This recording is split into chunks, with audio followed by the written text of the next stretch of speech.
Je cède la parole à M. Sidel. Merci beaucoup, c'est Mohamed. Merci à vous, bonsoir. Je regrette d'abord pour le retard dont je ne suis pas responsable. C'est le patron, chauffeur, Fatri qui est le responsable. Moi, je suis invité. Donc, je ne suis pas responsable parce que je suis pas. Mais tu as ramené la neige avec toi. Voilà, j'ai ramené la neige avec moi de Genève. Fatri, tu peux nous projecter les vidéos ou c'est impossible? C'est pas possible. Ah là là, dommage. Je ne sais pas si on peut le faire même avec l'ordinateur. Parce que vraiment, c'est très très important. C'est trois petites vidéos. Ça dure 4 minutes, mais. Après, pendant le conférence, on peut. Donc. Au milieu. D'accord, parce que sinon je peux les montrer directement avec mon ordinateur, je pense. Les voir parce que c'est très intéressant. D'accord, ok. Merci beaucoup. Alors, j'étais dans cette salle en 2014, je pense, plein d'enthousiasme. Le printemps arabe qui a impressionné tout le monde. Aujourd'hui, malheureusement, on parle d'un hiver arabe, d'un cauchemar arabe. Je dis printemps, un cauchemar arabe. Pourquoi? Comment? Donc, je vais en fait fusionner deux conférences scientifiques, parce que ça s'inscrit dans les sciences politiques, mais je vais vulgariser mes théories, mes concepts pour un public que je connais. Je ne pense pas que vous êtes tous des politologues ou historiens, donc j'essaie le maximum de vulgariser ces théories et ces concepts pour fusionner deux conférences, en fait, la sociologie du printemps arabe, puis la sociologie du terrorisme. Essayer de comprendre d'un point de vue scientifique qu'est-ce qui s'est passé, qu'est-ce qui se passe aujourd'hui, qu'est-ce que nous pouvons avoir demain. Pour le printemps arabe, on a parlé des révolutions. La révolution, on a deux approches, si vous voulez, plusieurs approches en fait pour définir qu'est-ce que c'est une révolution. Mais on va garder les deux grandes écoles, l'école des sciences politiques américaines et l'école marxiste classique. Pour l'école des sciences politiques américaines, une révolution, c'est un changement de pouvoir au sein des élites. Ça veut dire une élite qui tombe, une deuxième élite qui prenne le pouvoir. Donc, ce qui s'est passé en Tunisie, c'est une révolution, puisque l'élite qui gouverne, l'élite de Ben Ali, est tombée, et on a eu l'émergence d'une nouvelle élite. L'école marxiste dit non, ce n'est pas ça une révolution. La révolution, c'est la passation des pouvoirs d'une classe à une autre classe. C'est la Révolution française, 1789, c'est la passation des pouvoirs de la classe féodale à la classe bourgeoise, par exemple. Donc, une école qui ne parle que des classes, on répète le concept de classe tout le temps, et une autre qui ne parle que des élites. On répète le concept des élites tout le temps. Donc, grosso modo, ce sont les deux grandes écoles en sciences politiques du concept de révolution. Je ne vous cache pas, moi je suis adepte des sciences politiques américaines, malgré que je suis de gauche, mais les modèles américains m'ont fasciné en sciences politiques. Je critique souvent la politique américaine dans le monde arabe, mais en termes de sciences politiques, le modèle est fascinant. C'est le modèle de la sociologie de la révolution. Alors, pour simplifier la chose, on va dire que toute révolution a deux séries de facteurs. Les facteurs lointains qui s'accumulent, boum, et c'est le Big Bang, c'est la révolution. La deuxième série des facteurs sont les facteurs directs, ce que nous appelons la situation révolutionnaire. La situation révolutionnaire, par exemple en Tunisie, c'est déclenché le 17 décembre et c'est fini le 14 janvier par la fuite de Ben Ali. En Égypte, ça a pris 3 semaines. On appelle ça revolutionary situation, la situation révolutionnaire. Les facteurs lointains qui s'accumulent, c'est classique. Pour le monde arabe, on a l'explosion démographique. La population a passé à tripler, quadrupler parfois. À titre d'exemple, la population tunisienne en 1956, c'était autour de 4 millions, la saoudienne autour de 3 millions, aujourd'hui la Tunisie 11 millions, la saoudienne 30 millions. Donc il y a une croissance démographique énorme, suivie par une exode rural de la campagne vers la ville. Donc on a eu les quartiers pauvres qui sont construits de l'immigration rurale vers les villes, ce que vont composer les bidonvilles. Puis plus tard, c'est la réserve de toute révolution, de toute contestation révolutionnaire. Deuxièmement, évidemment, le déclin de la classe moyenne. Parce que toute stabilité politique, ou démocratie même voire, doit être garantie par la classe moyenne. Si la classe moyenne se met en déclin, on a des vrais problèmes. Et ça pourrait tourner vers une révolution. et ce qui s'est passé en Tunisie, en Égypte, etc. Donc le déclin de la classe moyenne. Tout s'est accumulé, puis pour avoir ce que nous appelons la situation révolutionnaire. Donc on ne va pas longtemps parler des facteurs lointains, parce que ça nous prend du temps et en plus il y a trop de détails. On va parler directement de la situation révolutionnaire. Qu'est-ce que c'est la situation révolutionnaire? C'est technique, vraiment c'est technique. Dans toute révolution, que ce soit la révolution française, bolchevique, chinoise, peu importe quelle révolution, on doit avoir en même temps 3 facteurs. Le premier facteur, c'est la radicalisation de l'opposition populaire qui ne veut plus des réformes, mais le départ du régime. On devient radicaux, on veut plus des réformes, on veut le départ du régime, et c'est le résultat et le fruit aussi de la fermeture du système politique. Quand le système politique se ferme, la position se radicalise. Deuxième élément, après on va entrer dans les détails, on va prendre l'étude des cas, ce sont les divisions au sein des élites au pouvoir, les défections. Les noyaux durs du pouvoir se décomposent. Troisième élément est déterminant dans toute révolution. Ça passe ou ça ne passe pas. C'est la position de l'armée. Il faut soit la neutralité de l'armée, l'armée n'intervient pas, elle devient uniquement observatrice, c'est le cas tunisien, soit la trahison de l'armée vis-à-vis du régime. L'armée lâche le régime et fait un coup d'État. C'est pour cette raison qu'on dirait toujours, dans toute révolution, il y a quelque part un coup d'État militaire. Parce que si une armée reste loyale vis-à-vis du régime et déterminée à défendre le régime ne tombe pas. Il n'y a aucune raison que le régime tombe. J'ai appliqué ce modèle sur toutes les révolutions arabes. J'ai dit par exemple pour Gaddafi, la Libye, le régime ne va pas tomber. Ce qui s'est passé avec la Libye, c'est que l'armée s'est divisée. Cette brigade en faveur de Gaddafi, c'est contre. Donc quand l'armée se divise, qu'est-ce qui va se passer? En tendant la guerre civile. Donc on quitte la sphère de la sociologie de la révolution vers la sociologie de la guerre civile. Les cas tunisiens et le cas égyptien sont parfaits. On a bien montré comment l'armée a été neutre. L'armée a refusé de tirer contre les manifestants en premier volet. Et deuxièmement, a donné des signes que l'armée est avec le peuple. Pour la révolution tunisienne, moi j'étais le 12 janvier sur l'antenne de Léman Bleu, la télévision suisse romande, et j'ai dit, ben c'est fini. J'ai vu sur Facebook des images filmées par des amateurs que les officiers et les soldats se solidarisent avec les manifestants. Oui, on est avec vous. Bon, c'est clair, le message de l'institution militaire tunisienne. Donc, c'est un coup d'État implicite qui a fait que le régime tombe facilement. L'Égypte, c'est la même chose. Reste le cas libyen et le cas syrien ou yéménite. C'est complexe. Si l'armée syrienne veut défendre son régime, pourquoi le régime doit tomber?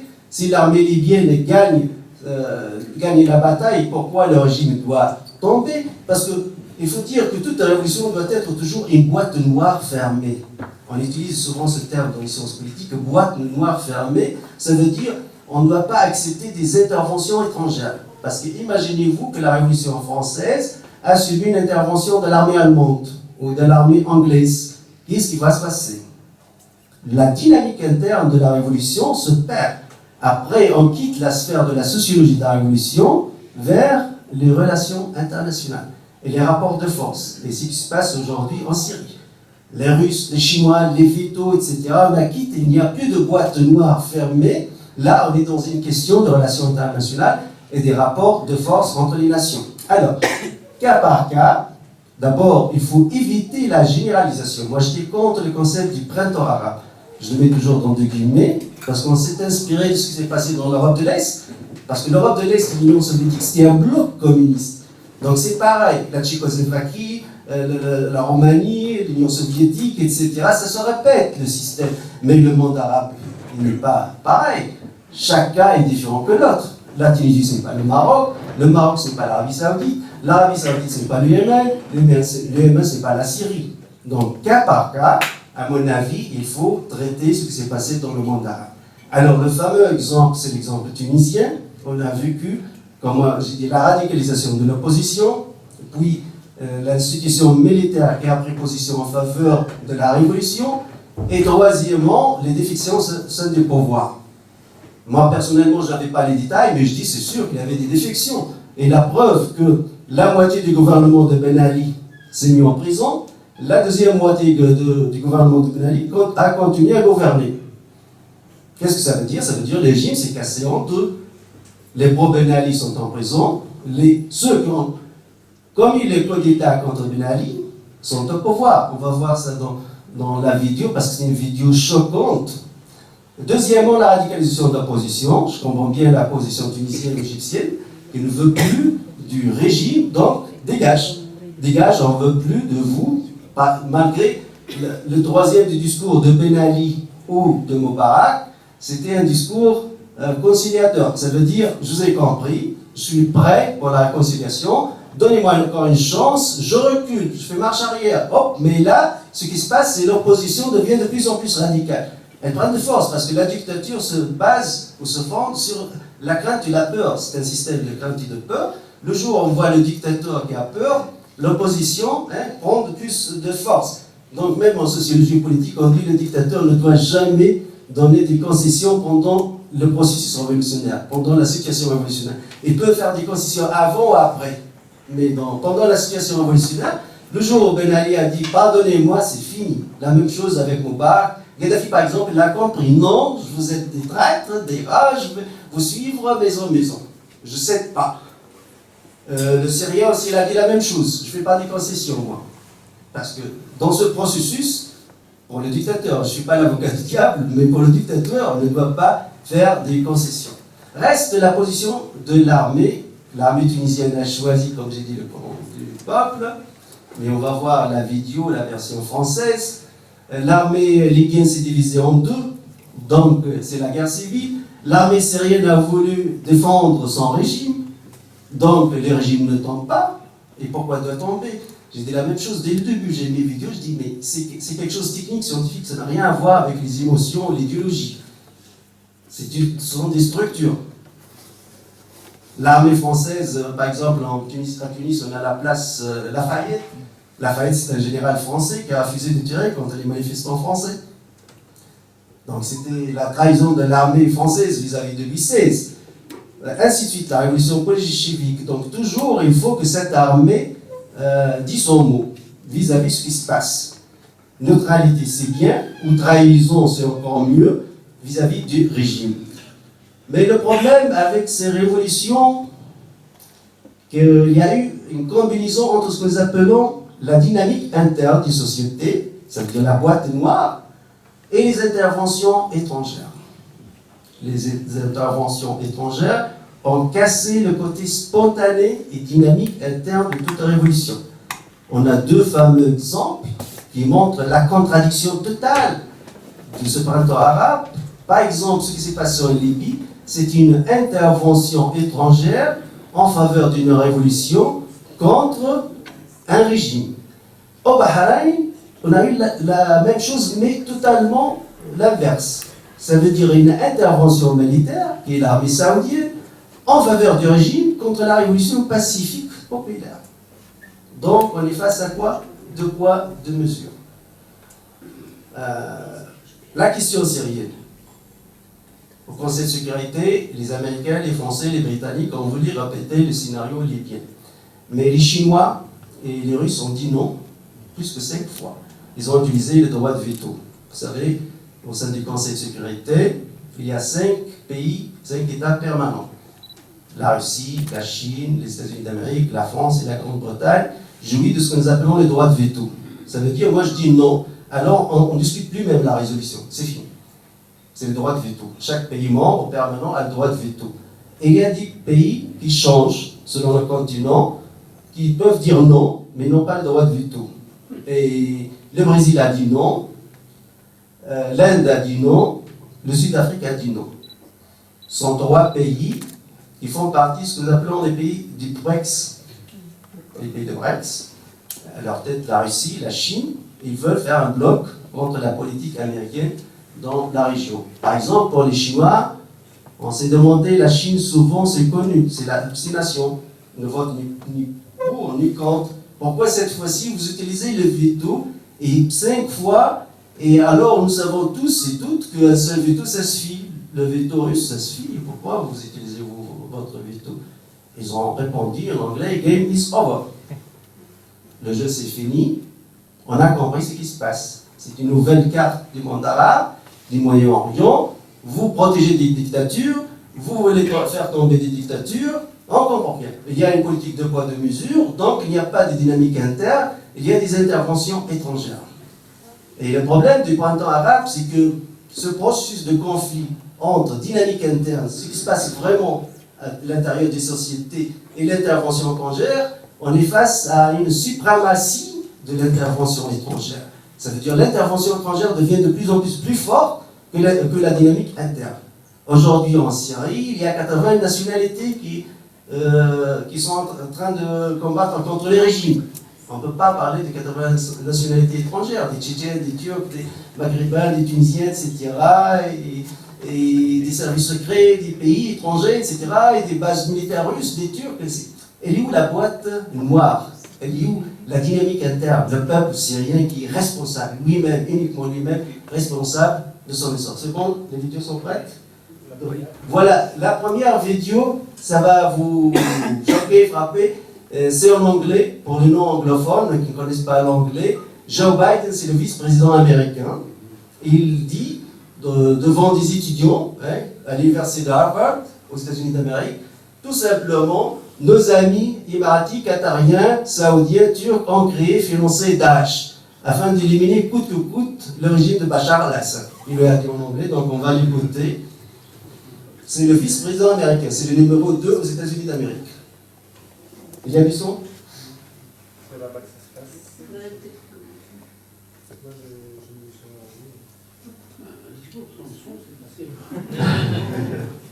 Moi, Il n'y a pas de son. Parce que n'écoutez pas bien. Regarde le son des haut-parleurs. Sinon, peut-être je te donne le micro. Le coller à l'ordinateur. Une traduction en direct.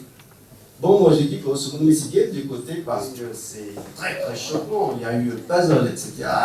Et c'est où à l'université? Parce qu'à l'université, moi je suis scientifique, on ne peut pas manipuler des étudiants. Hein. La manipulation, c'est les politiciens, sont les journalistes, malheureusement. Mais à l'université, on ne peut pas. L'université, c'est l'éthique du scientifique, comme disait Max Weber. L'éthique des scientifiques. Century thrown out of Iraq, found open space and territory in eastern Syria, worked with al-Nusra, who we declared a terrorist group early on, and we could not convince our colleagues to stop supplying them. So what happened? Now all of a sudden, I don't want to be too facetious, but they have seen the Lord. Now we have, the president's been able to put together a coalition of our Sunni neighbors, because America can't once again go in to a Muslim nation and be the aggressor. It has to be led by Sunnis to go and attack a Sunni organization. And so what do we have for the first time? Now Saudi Arabia has stopped the funding going in. Saudi Arabia is allowing training on its soil of American forces under Title X open training. The Qataris have cut off their support for the most extreme elements of the terrorist organizations. And the Turks, President Erdogan told me, he's an old friend, said, you were right, we let too many people through. Now they're trying to seal their border. My constant cry was that our biggest problem is our allies.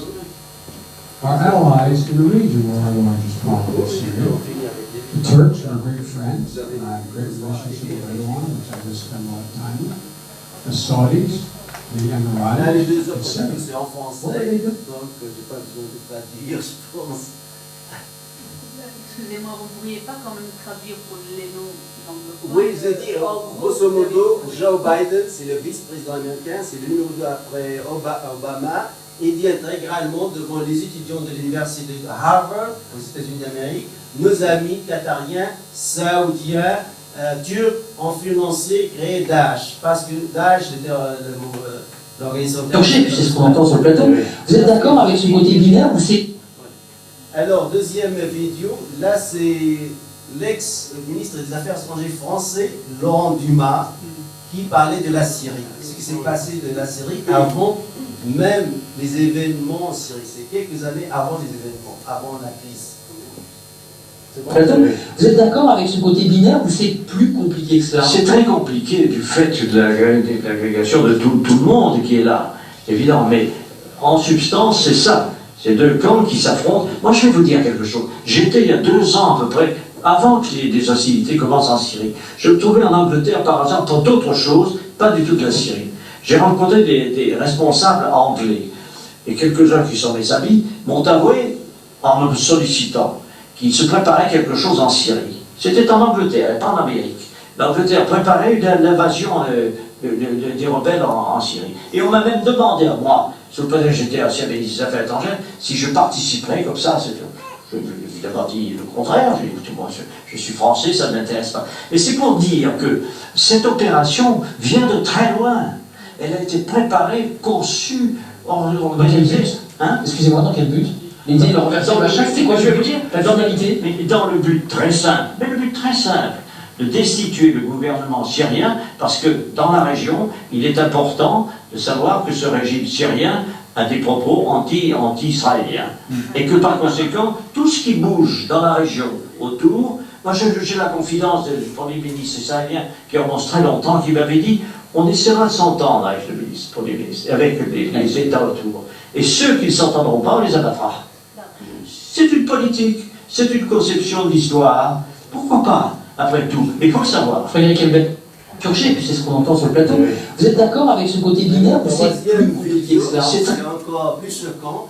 C'est la version française à TF1 sur ce qui s'est passé en Tunisie. Ce n'est pas une révolution pour eux, c'est un coup d'État militaire américano-tunisien entre l'armée et la CIA, mené par le ministre des Affaires étrangères tunisien et le chef de l'armée tunisienne contre Ben Ali. C'est TF1, donc ce n'est pas France 24 ou France 2. Cela veut dire c'est une chaîne privée. L'État français ne prend pas totalement la responsabilité. En même temps, l'information n'était pas à la une au début du téléjournal. C'était au milieu, dans un petit reportage glissé. En Tunisie, la population... Voilà.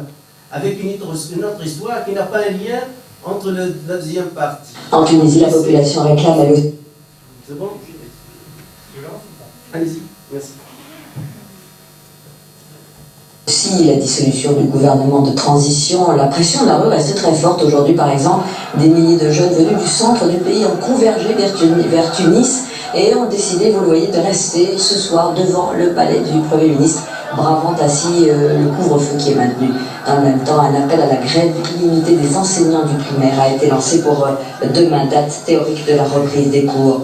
Revenons aussi sur les conditions du départ de l'ancien président Ben Ali, car bien des questions se posent, notamment pour les Tunisiens. On en sait un peu plus sur ces conditions. Les États-Unis et l'armée auraient joué un rôle important. Les explications de Lison Boudoul. Le jour où tout a basculé dans l'ombre, selon nos sources, 2 personnages jouent un rôle déterminant et vont précipiter la chute du régime.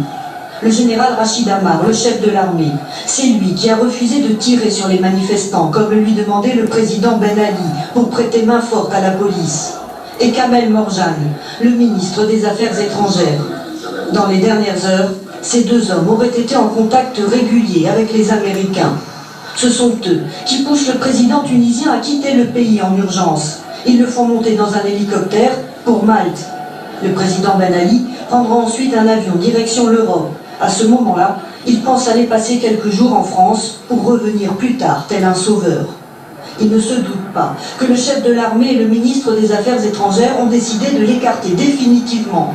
Tout porte à croire que les États-Unis approuvent, voire même soutiennent ce plan. Ils auraient même convaincu l'Arabie Saoudite d'accueillir le président Ben Ali et sa famille, avec une condition, qu'il ne fasse aucune déclaration, car le président tunisien préparait déjà son discours de retour. Merci, c'est bon. Merci. Donc, ces 3 vidéos sont des extraits, parce que j'en ai d'autres. J'ai même des articles. Par exemple, financement de l'islamisme radical. Un ex-chef de la DST met en cause le Qatar et l'Arabie Saoudite. C'est Yves Bonnet, l'ex-chef de la direction de la surveillance du territoire français. Ça fait le numéro 1 du renseignement à l'intérieur, Yves Bonnet, dit intégralement: on n'ose pas parler de l'Arabie Saoudite et du Qatar, mais il faudrait peut-être aussi que ces braves gens cessent d'alimenter de leur fonds un certain nombre d'actions préoccupantes, déclare-t-il. Il va falloir un jour ouvrir le dossier du Qatar, car là, il y a un vrai problème. Et je me fiche des résultats du Paris Saint-Germain. C'est Yves Bonnet, ce n'est pas n'importe qui. Deuxièmement, l'Arabie Saoudite avait financé le terrorisme en Syrie et en Algérie. Bernard Scarini, ancien patron des renseignements intérieurs français, révélé il y a 2 ans que l'Arabie Saoudite finançait le terrorisme en Syrie et en Algérie. Le problème, c'est qu'on est tous enthousiastes de ce qui s'est passé dans le monde arabe. On est des démocrates, progressistes. On cherche le bonheur de cette région afin d'éliminer des dictatures. Mais quand on dit que c'est le Qatar et l'Arabie Saoudite qui financent ces révolutions, en Tunisie ou en Syrie, ou en Libye, on pose plusieurs questions. Parce que personnellement, je suis politologue. Je répète toujours, je suis scientifique. Je ne vous ai pas montré des interviews, des documents, des sites internet ou des jeunes aventuriers qui racontaient des histoires de complot. Non, dans notre centre, on travaille avec les versions officielles. Les numéros 1 et les numéros 2 et les déclarations des ministres des Affaires étrangères, etc., c'est ça qui nous intéresse. Je ne m'intéresse pas à tout ce qui est complotiste et des médias alternatifs, etc. Non, c'est officiel. Les versions officielles, ça me suffit, personnellement, afin de voir clairement le tableau, ce qui s'est passé dans le monde arabe. Il y a le juste et le faux, le vrai et la manipulation. Le juste, c'est ces mouvements sociaux qui ont déclenché la révolution, surtout en Tunisie. Ce sont les mouvements sociaux des régions pauvres, marginalisées, qui ont construit le noyau dur de cette révolution. D'ailleurs, les martyrs, sur 200 presque, plus que 90%, sont des jeunes chômeurs ou des ouvriers. C'est vraiment la classe prolétarisée qui a déclenché, même pas en tant que parti politique. Et finalement, on a vu que des partis islamistes prennent le pouvoir, que ce soit par des élections rapides. Le paysage politique n'est pas encore créé, n'est pas encore fait. Et une intervention massive au plan médiatique et financier de l'Arabie Saoudite et du Qatar, puis c'est les Émirats qui voulaient contrer les frères musulmans contre le Qatar. Et après, on dit, mais qu'est-ce que des dictatures moyenâgeuses sont en train de faire contre des démocraties émergentes? Parce qu'on a une typologie quand même du monde arabe. Pour dire un régime, on donne des notes, comme on donne des notes aux élèves, aux étudiants, on donne des notes à propos de la démocratie à des régimes politiques. Dans ma typologie, par exemple, aujourd'hui, je pourrais mettre le Liban et la Tunisie comme les 2 pays arabes les plus libres, où on dit tout ce qu'on veut à la télé, dans les médias, le multipartisme, vraiment tout est libre. Je peux mettre deux autres États, le Maroc et l'Algérie, comme je donne la note moyenne, ou un peu au-dessus de la moyenne. Ça fonctionne, il y a des critiques vis-à-vis du pouvoir, etc., des élections, ainsi de suite. Et dernièrement, les pays qui interdisent même la fraude électorale, où il n'y a rien du tout, c'est un vide total, c'est l'Arabie Saoudite et le Qatar. Il n'y a rien. Je dirais même la fraude électorale, c'est une phase avancée dans l'histoire humaine. Parce qu'au moins il y a des élections. Mais truqué, mais au moins il y a des élections. Mais là, il n'y a rien du tout, c'est un vide total. C'est le noir, il n'y a rien.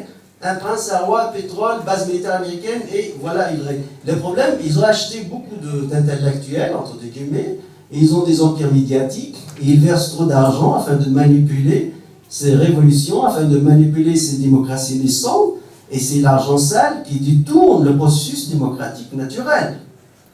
Et on a un vrai problème, parce que, je résume le printemps arabe, et aujourd'hui, on constate plus d'interventions étrangères que de dynamiques internes. Ce qui se passe en Syrie, on a 80 nationalités qui sont en guerre contre les régimes. L'Arabie Saoudite, le Qatar, on met des paquets, des milliards et des milliards de dollars. Et on préparait des plombs. Alors, on passe de ce printemps vers l'hiver, vers le cauchemar, qui est le terrorisme. Maintenant, on va parler du terrorisme. C'est notre sujet d'actualité. D'ailleurs, j'étais à Paris le 21 mai 2015, invité par l'Institut du monde arabe, Vous avez la vidéo sur YouTube. Dans ma conclusion, c'était la deuxième guerre civile en Libye. J'ai dit, les Français, attention, vous allez avoir les terroristes de Daesh chez vous un jour. Parce que vous pensez que Daesh à Sirte aujourd'hui, il y a Daesh à Sirte en Libye et à Sabratha. Daesh à Sirte, ce n'est pas une cellule secrète dormante. C'est un État visible, c'est un drapeau, des chars, budget. Et devant tout le monde, devant la 6e flotte américaine, devant l'OTAN. C'est vrai, Daesh de Sirte est en train d'embêter l'Égypte et l'Algérie et la Tunisie. Vous pensez que vous êtes épargnés, mais non, ça va venir votre jour aussi. Et pourquoi on n'intervient pas contre Daesh à Sirte? Pour une fois, nous, les Arabes, ils sont enthousiastes de bombarder Daesh. Allez-y, foncez. Qu'est-ce que vous attendez? Ce n'est pas une cellule secrète dormante. C'est un État visible. Soit à Sabratha, soit à Sirte. Bon. Pourquoi on n'intervient pas? On va voir. J'étais même en Irak, en Syrie, en Liban, mois de novembre, puis à la fin de novembre, j'étais invité par l'Union européenne, le Conseil européen à Lisbonne, et j'ai donné une conférence avec d'autres sur le terrorisme. Mais la salle était pleine des officiers de police d'antiterroristes, ceux qui sont en uniforme, les services de renseignement sont uniformes, et j'ai dit la même chose. Bah, écoutez, on ne joue pas avec le feu, on ne peut pas instrumentaliser le terrorisme. Soi-disant, si aujourd'hui c'est contre le régime syrien, ça va aller. Peut-être, parce que les 2 premières années, on parlait des combattants pour la liberté. L'exode des jeunes djihadistes français, c'était des combattants de la liberté les 2 premières années. Mais les 2 dernières années sont devenus des terroristes.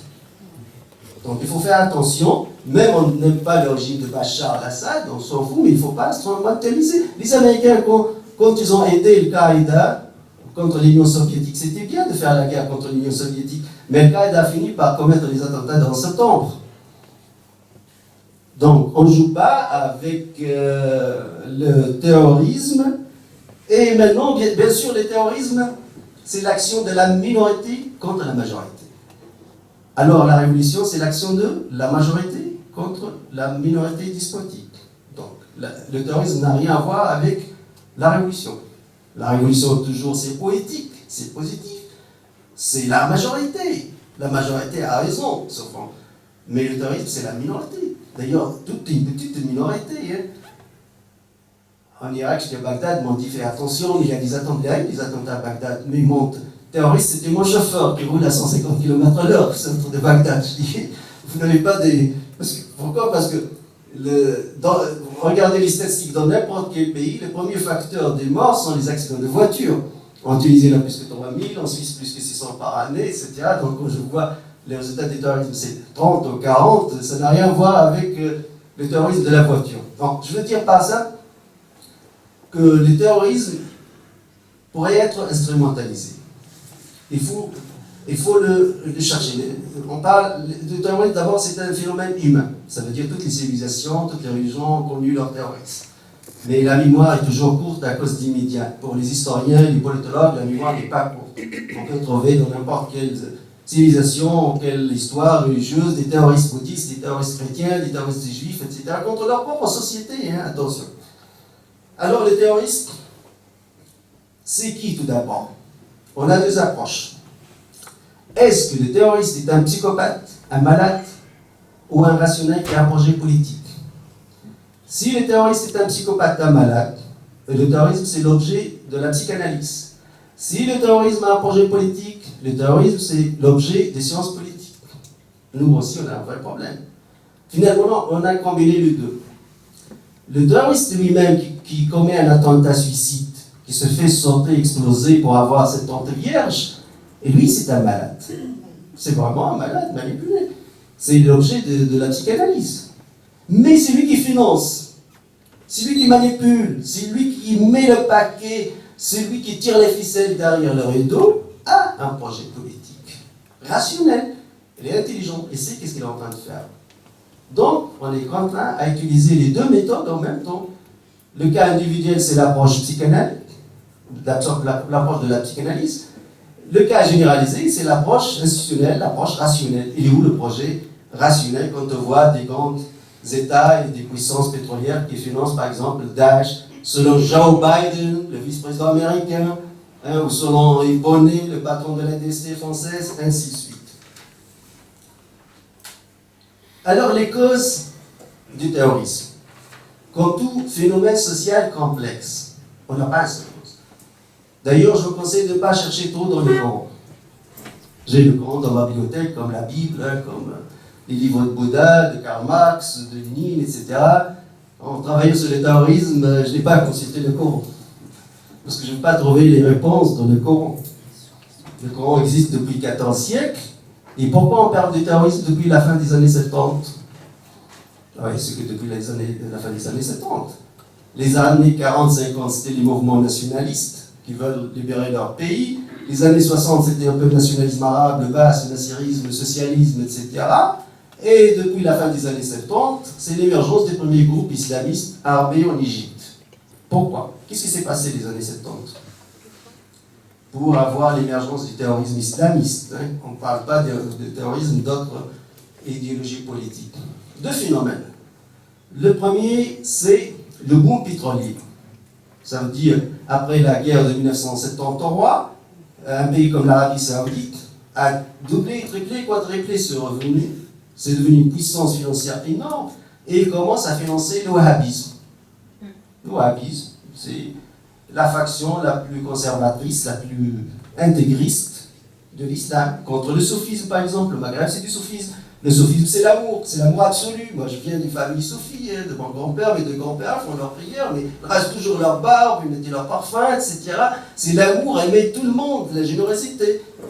Mais avec l'argent du boom pétrolier, on l'a investi pour propager le wahhabisme, écarter, marginaliser tout ce qui est progressiste, sophisme, gauche, intellectuel, ainsi de suite, l'héritage des années 40-50, parce que des années 50-60, on parle que de la gauche arabe. On ne parle pas d'islamisme. Il n'y a pas. On parle que de la gauche. On cherche les archives du journal Le Monde, par exemple, le nassirisme, le bassisme, le FLN, le boumedienne, le socialisme arabe, tous les problèmes, toutes les questions, c'était la gauche arabe. Il n'y a pas d'islamisme. L'islamisme, au contraire, c'était alimenté par les pays réactionnaires comme l'Arabie Saoudite et avec le feu vert américain, et l'alliance, c'était en Afghanistan. En Afghanistan, c'était la grande coalition contre la présence de l'Union soviétique. Donc, on a plusieurs facteurs. Et qu'est-ce qui s'est passé aussi dans les années 70 ? Dans les années 70, les États arabes commencent à se retirer de la sphère sociale. Vous savez, la Belgique, ici, c'est une démocratie sociale. Pourquoi ? Parce que vous avez l'État-providence, the welfare state. Ça veut dire, vous quittez votre travail, vous avez le chômage. Vous n'avez plus de chômage, vous n'allez pas crever de faim. Il y a l'État, il y a le social, qui freine la décadence sociale. Dans le monde arabe, il y a un truc pareil, mais ce n'est pas vraiment systématique l'État-providence, mais on se souvient en Tunisie, l'étudiant aux années 60, elle envoie de l'argent à ses parents par sa bourse universitaire, elle se marie, il se permet d'acheter une petite maison par sa bourse universitaire. Donc il y avait l'État et le secteur public. Je parle de l'État-secteur public. Ce n'est pas l'État-providence, ici en Europe de l'Ouest, pas aux États-Unis d'Amérique, c'est le néolibéralisme aux États-Unis d'Amérique. Ça veut dire que l'État n'intervient pas dans la sphère sociale. Donc, l'État, depuis les années 70, dans le monde arabe, se retire de la sphère sociale, ne veut plus investir. C'est la privatisation sauvage, c'est l'économie de marché, on tourne la page du socialisme, le secteur public est effacé, c'est la privatisation arbitraire et sauvage. Donc, avec l'exode rural qu'on a parlé, vers les bidonvilles, etc., on commence à accumuler la misère et la pauvreté.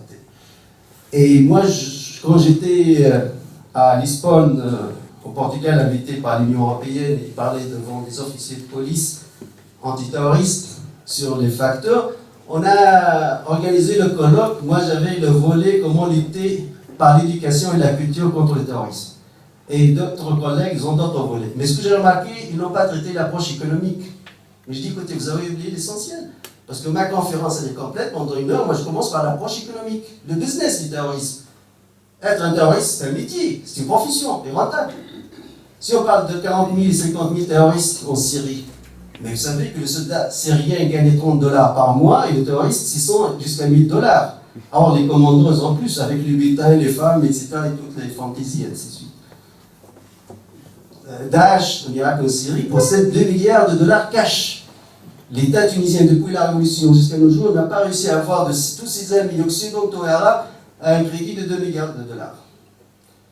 Le chef d'Al-Qaïda, Agni, au Maghreb islamique, Mukhtar al-Mukhtar, est aussi nommé le prince de Marlborough, parce qu'il détient le monopole du trafic de Marlborough, des cigarettes de Marlborough entre l'Algérie et le sud de Sahara algérienne en Afrique. Donc on n'oublie pas qu'il y a un business du terrorisme. Si moi je répète et je lis ce qu'elle a dit, Yves Bonnet, on a un problème, financement de l'islamisme radical, un ex-chef de la DST met en cause le Qatar et l'Arabie Saoudite. Mais personnellement, j'ai un problème avec toutes ces déclarations. Est-ce que vous pouvez me dire c'est quoi le problème? C'est qu'ils ne sont pas médiatisés. Pourquoi quand je zappe pas la une, France 2, TF1, CNN, Euronews, partout, Le Monde, Le Soir, la Tribune Genève, partout les manchettes. Yves Bonnet, c'est quelque chose Yves Bonnet, c'est pas n'importe qui Yves Bonnet. Joe Biden, c'est le numéro 2 des États-Unis d'Amérique. Pourquoi il le dit devant des étudiants? Qu'il le dit devant la presse? Et la montée de CNN, on la regarde tous, je pense, en Europe. Il n'a pas besoin d'être filmé par un étudiant amateur pour chercher la vérité. Donc, pour moi, le plus important de toutes les approches du terrorisme, on va voir les autres approches sont justes, hein, l'approche culturelle, l'approche religieuse, l'approche politique, l'approche géopolitique, l'approche de la mode aussi, on va voir. Mais la plus importante pour moi, c'est l'approche économique. Je suis rationnel, j'ai toujours analysé ce qui se passe dans le monde par des concepts où l'intérêt économique, où je gagne, où je perds. Plus que la morale, plus que l'éthique et les valeurs, etc. Ça, c'est pour la commercialisation de la marchandise. Il n'y a pas, par exemple, une guerre motivée par les valeurs. Toujours, il faut chercher, ils sont où les intérêts économiques, à la ligne. Sinon, on n'est pas des politologues, on est des prêcheurs. Et c'est la différence entre un prêcheur et un politologue. Donc, on a une liquidité énorme. Par exemple, on parle des 6 000 jeunes Tunisiens en Syrie, en Irak. Et quand on était envoyé par qui? Notre ministre de l'Intérieur, Lotfi Benjedou, uniquement une fois dans une interview à un grand quotidien algérien, Khabar, il dit que des hommes d'affaires des pays du Golfe financent les terroristes en Tunisie. C'est la seule déclaration officielle. On a la déclaration du ministre des Affaires étrangères allemand aussi. Le conseil du gouvernement allemand, j'étais en train de regarder Arte, 11h le soir, qui parlait du djihadisme, le climat ça m'intéresse. Et le conseil a dit, nous savons bien que l'Arabie Saoudite, le Qatar, finance les djihadistes et les terroristes. Mais vous le dites à 8h, pas 11h le soir. Parce que les gens dorment à 11h le soir. Sauf ceux qui cherchent des mains comme moi, et chercheurs qui fouillent partout pour trouver des arguments. Donc, le facteur économique, pour moi, c'est le plus important. On a tout ce qu'il faut pour confirmer ces facteurs. Il y a un business du terrorisme, c'est une profession, c'est un métier. Sur 6 000 Tunisiens, par exemple, en Irak, je suis sûr que 90% sont motivés par le fric, puisqu'ils sont salariés, ils sont au chômage, il n'y a pas d'État-providence. Et il y a des très bons salaires de ces terroristes. Comme je vous ai dit, le soldat syrien gagne $30, le terroriste gagne entre 600 et 1000 $, son chef c'est plus, peut-être il y aura des femmes aussi comme butin. Donc il y a une motivation matérielle. Comme un chef mafiosi ou quelqu'un qui travaille pour le sol de la mafia. Il risque sa vie, il est un mafiosi. Il est en contact du danger chaque jour. Mais sans métier. Je ne sais pas pourquoi ça. Bon. Ça c'était pour l'heure. Oui, mafia, mafiosi. Donc j'ai dit comme un mafiosi, il y a des métiers à risque, à haut risque même. Le terroriste aussi, il est en train de se livrer à un métier à haut risque. Parce que quand on parle de 30 000, 40 000 terroristes en Syrie, ils ne sont pas là pour faire le djihad uniquement pour Allah, mais aussi pour gagner leur vie. Pour gagner du fric, c'est tout.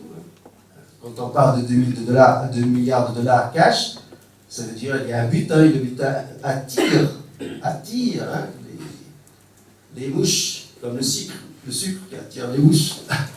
Donc, bon aussi, il faut dire, les centres d'analyse stratégique aussi en Occident, nos collègues, on parlait toujours, hein, à l'université, etc. On sait bien qui finance le terrorisme, c'est l'Arabie Saoudite et le Qatar, c'est pas un secret. À part ces déclarations, on a un consensus général que ce sont ces deux pays responsables de financement du terrorisme. Et le terrorisme, ce n'est pas uniquement en tant qu'action, le terrorisme aussi en tant que discours. Parce que le discours terroriste ne s'inscrit pas dans la liberté d'expression.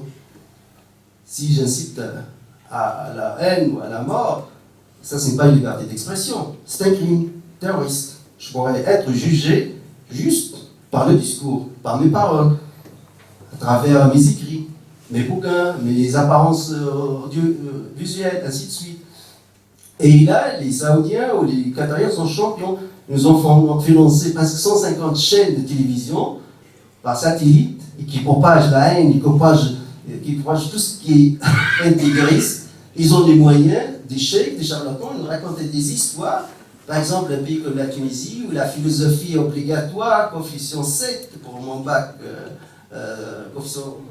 pour mon bac en lettres, est valorisée, et on se trouve des intégristes, d'où ils viennent, c'est par ces satellites-là. On a créé cette parabole sur le Nilesat, on a plus que 1500 chaînes, dans les 150, presque le nombre 150 chaînes intégristes. Bon, donc il y a une puissance financière qui encourage le terrorisme.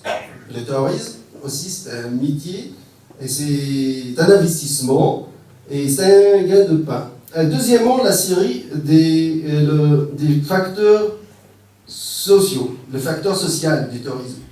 Qui est le terroriste? Le terroriste, c'est souvent un jeune. C'est rare qu'on trouve un père de famille qui a 40, 50 ans. Toujours un jeune, comme tous les jeunes en psychologie, cherche une identité, cherche une personnalité, etc. Souvent, ils n'ont pas des études, ils n'ont pas trop étudié. Ils ont quitté tôt l'école, expulsés d'école. Si jamais il y a quelques terroristes qui ont des diplômes, on les trouve dans les sciences exactes, pas les sciences sociales. Des ingénieurs surtout et des médecins.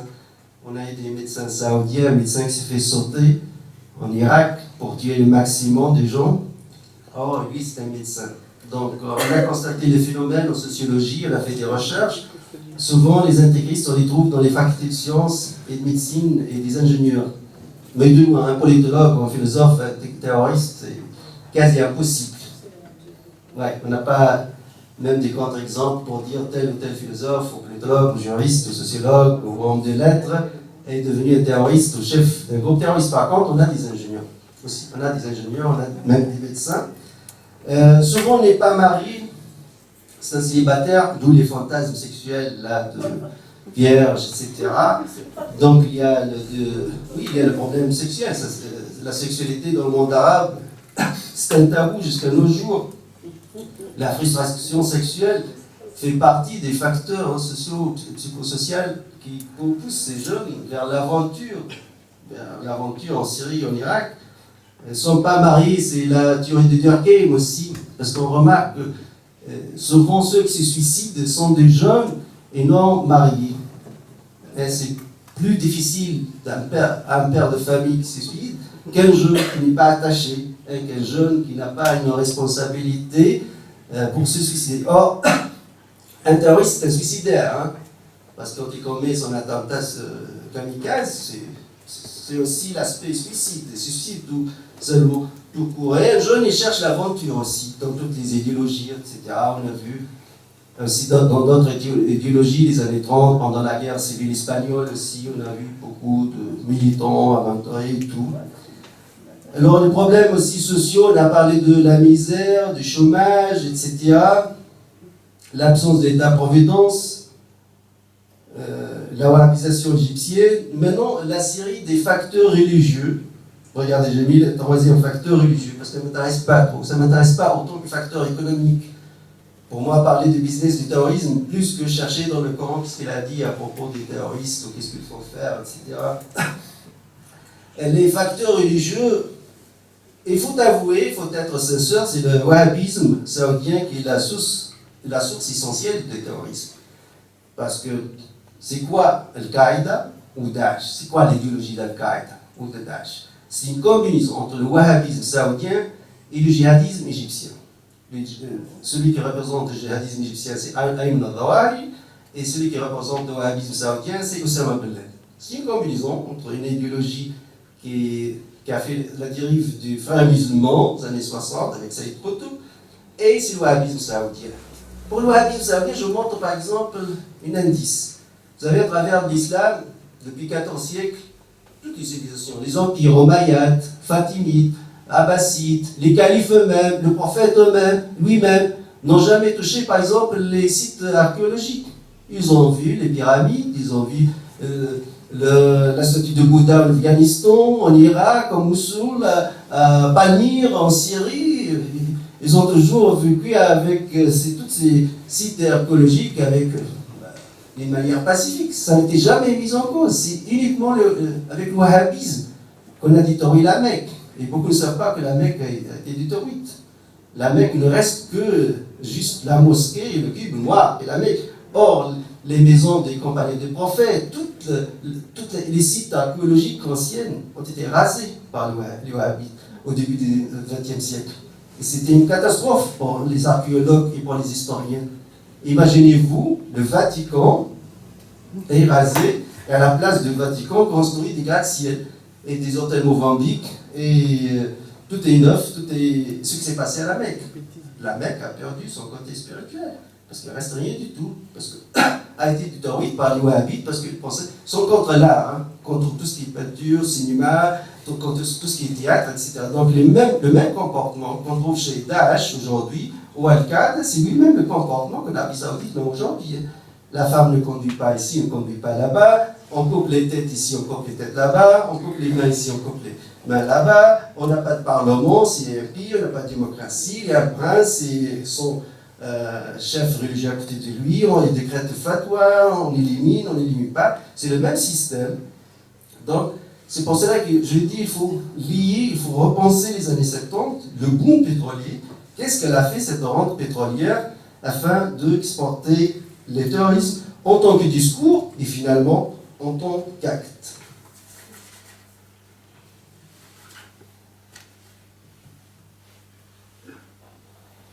Bien sûr, pour les facteurs politiques du terrorisme, le terrorisme cherche toujours les brèches où les États sont absents, sont en transition démocratique ou sont disloqués. Ça veut dire, c'est comme le jeu de chat et la souris, les terroristes ont peur toujours des services secrets et des armées puissantes. L'Algérie, par son armée puissante, par ses services secrets, a maté, a écrasé les terroristes. Et ils veulent se réveiller, mais il y a toujours quelque chose qui les freine. La même chose en Égypte, il y a toujours quelque chose, une armée forte, puissante, et des services secrets forts, puissants qui les freinent. Souvent on me dit, comment tu es démocrate, tu es militariste? Non, il faut se distinguer, je suis démocrate, mais il faut garder les structures. On a besoin de ces structures, de ces services secrets, de ces armées, sinon c'est l'anarchie totale, et ce sont les terroristes qui vont bénéficier. D'ailleurs, si on regarde la carte du monde, où sont les terroristes? En Mali, parce qu'il n'y a plus d'État, en Somalie, parce qu'il n'y a plus d'État, en Afghanistan, parce qu'il n'y a plus d'État, en Irak, ou une partie d'Irak, parce qu'après l'invasion américaine en 2003, ils ont démoli l'armée irakienne et les services secrets irakiens, donc un vide total. En Libye aussi, on a cassé l'armée de Kadhafi, c'est ses services secrets, sa police, on a laissé le pays comme il est, avec des centaines de milices, évidemment, le terrorisme prospère. Parce que la souris ne trouve pas un chat qui pourrait la freiner ou la manger. Les chats, ce sont les armées puissantes et les services secrets puissants qui freinent le terrorisme. Parce que, comme je vous ai dit, en Irak, en Syrie, dans des parties, pas toute la Syrie, en Libye, ce ne sont pas des services secrets dans le monde. Ce sont des micro-États qui existent devant tout le monde. Donc, ça, ce sont des causes d'ordre politique et structurel. Bon, maintenant, rapidement, je pense que je ne veux pas être long pour vous, pour notre histoire. Aussi, pour le deuxième volet, il y a le terrorisme. On distingue aussi entre les terrorismes citadins et les terrorismes des maquis. En Tunisie, en Algérie, ce terrorisme citadin, c'est une histoire qui concerne la police, les services de renseignement. Des maquis, c'est une histoire qui concerne les armées. Et pour les armées qui sont classiques, comme l'armée tunisienne, ou algérienne, ou syrienne, ou égyptienne, doit prendre un certain temps afin de s'adapter à la guerre des terroristes, la guerre des guérillas, hein, parce que les terroristes ils agissent comme des fantômes. On ne les voit pas. Ce n'est pas une armée classique qui défend des positions.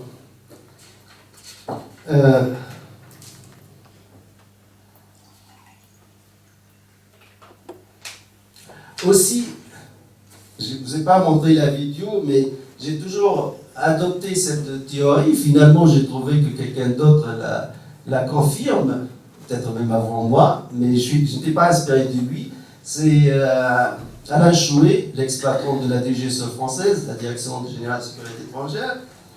Lui, il disait, mais moi, avant lui, moi j'ai dit dans mes vidéos, etc. Bon, on dit la même chose. Daesh ou Al-Qaïda ne sont pas une organisation, une structure, sont pas une organisation mondiale. Il n'y a pas une organisation mondiale qui s'appelle Daesh ou une organisation mondiale qui s'appelle Al-Qaïda. Mais ce qui se passe, c'est qu'ils ont des endroits, des poches. Par exemple, Al-Qaïda était à Tora Bora, en Afghanistan, mais était bombardé, rasé par les BC-32, aujourd'hui il n'existe plus. Mais Al-Qaïda, en Maghreb par exemple, islamique, c'est pas Al-Qaïda, ça n'a rien à voir. C'était avant Jama'a Salafiyya, le groupe salafiste de combat, en 2007, n'a pas accepté le projet de Bouteflika de la réconciliation nationale et il a changé son nom à Al-Qaïda au Maghreb. Donc, en fait, on est face à un terrorisme local. C'est un terrorisme local. À la limite régionale, quand il s'agit entre la frontière terrestre entre deux pays, par exemple, des groupes algériens et tunisiens ou des groupes libyens et tunisiens peuvent former, ou groupes syriens et irakiens peuvent former des petites organisations, mais ça n'existe pas. Il n'y a pas une armée mondiale qui s'appelle Daesh.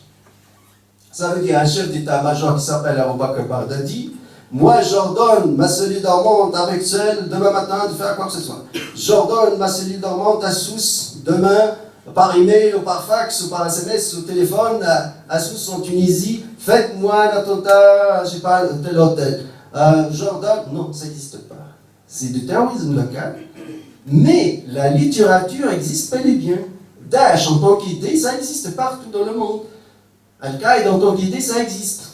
Mais la structure, elle est limitée. Je peux parler de Daesh en Irak, en Syrie. À la limite, en Libye, mais c'est un Daesh libyen. Mais le reste sont des... Et en plus, il n'y a pas un rapport entre Daesh en Irak et Syrie et Daesh en Libye. Il n'y a pas un rapport structurel. Parce que si c'était une armée, une structure, pour les services secrets, c'est facile à les localiser et les battre. Mais ils sont face à un terrorisme local et une petite cellule. Et maintenant, je vais parler d'un concept, je vous explique vraiment parce qu'il y a un concept en sciences politiques, ce que nous appelons la dynamique interne d'un groupe terroriste. Qu'est-ce que c'est la dynamique interne d'un groupe terroriste?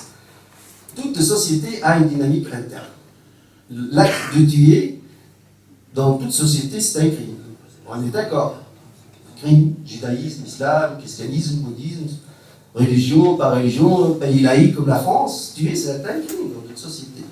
Mais quand tuer devient un acte héroïque, pour les armées par exemple, toutes les capitales du monde, ils ont des statues, des avenues, tel général, à Genève, on a le général Cazin, les Français, c'est Napoléon Bonaparte, je ne sais pas ici à Liège s'il y a des statues des généraux, des officiers belges, c'est comme tout le monde, comme en Tunisie, on a ces héros qui ont tué. C'est quoi? Ce sont des généraux, des officiers, en Chine, au Vietnam, ou le général Gieb, c'est un tueur, général Gieb, mais un héros national. Pourquoi? Parce qu'il s'inscrit dans ce que nous appelons la dynamique interne de la société. Et toute société a une dynamique interne. Elle est positive. Tué par la bonne cause, vous êtes un héros. Les terroristes utilisent la même dynamique. Nous, de l'extérieur, on dit que c'est une dynamique négative et noire. Mais c'est le même processus. C'est un groupe, une cellule de 10 personnes, entre eux. Si vous tuez tel et tel voisin, mécréant à travers la police, etc., vous allez au paradis, ou il va à l'enfer, etc. Donc, il y a la mobilisation morale, la mobilisation éthique, il y a l'encouragement mutuel, parce que c'est comme une secte, c'est comme un circuit fermé, c'est une dynamique interne d'un groupe. Le même jeune, comment on le repère? Moi, j'ai donné des conseils même pour le colloque avec la police à Lisbonne, ou même tunisiens, etc., même à la télévision, je dis ça en public, évidemment, je donne des conseils comment casser ces dynamiques internes. On a une cellule, par exemple, dormante à Tunis. Comment on doit casser cette cellule? D'abord, la famille. La famille, elle observe un changement rapide et brutal du comportement de ses fils. D'un coup, il ne dit pas bonjour à sa maman, il met en doute le comportement de sa sœur. Pourquoi tu te maquilles? Pourquoi tu fais quoi? Ton frère, vous n'êtes pas des bons pratiquants, etc.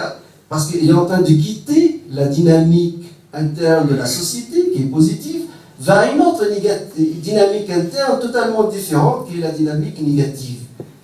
Il quitte une dynamique vers une autre. Si on arrive à prendre un terroriste de cette cellule de personnes, on le remet dans sa propre grande dynamique, il devient quelqu'un comme tous les autres. D'ailleurs, c'est pour cette raison, avant de commettre leurs attentats, ils les isolent. De la famille surtout. La famille, les amis d'enfance, les êtres les plus chers à ce futur terroriste, on l'isole de sa dynamique positive, interne, de toute la société. Parce qu'on vous a dit, le fait de tuer, ça pourrait être héroïque.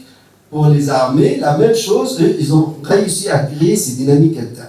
Donc à nous de casser ces dynamiques, d'infiltrer ces dynamiques, de trouver des brèches dans ces dynamiques. Souvent dans la cellule terroriste, on a le chef, il est déterminé, c'est un sanguinaire, son adjoint presque la même chose, mais sur 10 personnes, on peut trouver 2 taurois qui sont encore hésitants. Ils peuvent reculer, ils peuvent faire marche arrière. Ils sont récupérables, mais à condition qu'on ait un plan social, économique, politique, psychologique, religieux même, afin de le récupérer. Et la famille, je répète toujours, la famille, c'est la première ligne de défense. Parce que c'est le premier radar qui capte, avant les services secrets, avant tout le monde. Dès qu'on capte un changement de comportement, c'est l'alarme. Il faut tirer le sonnet de l'alarme, savoir qu'est-ce qui se passe.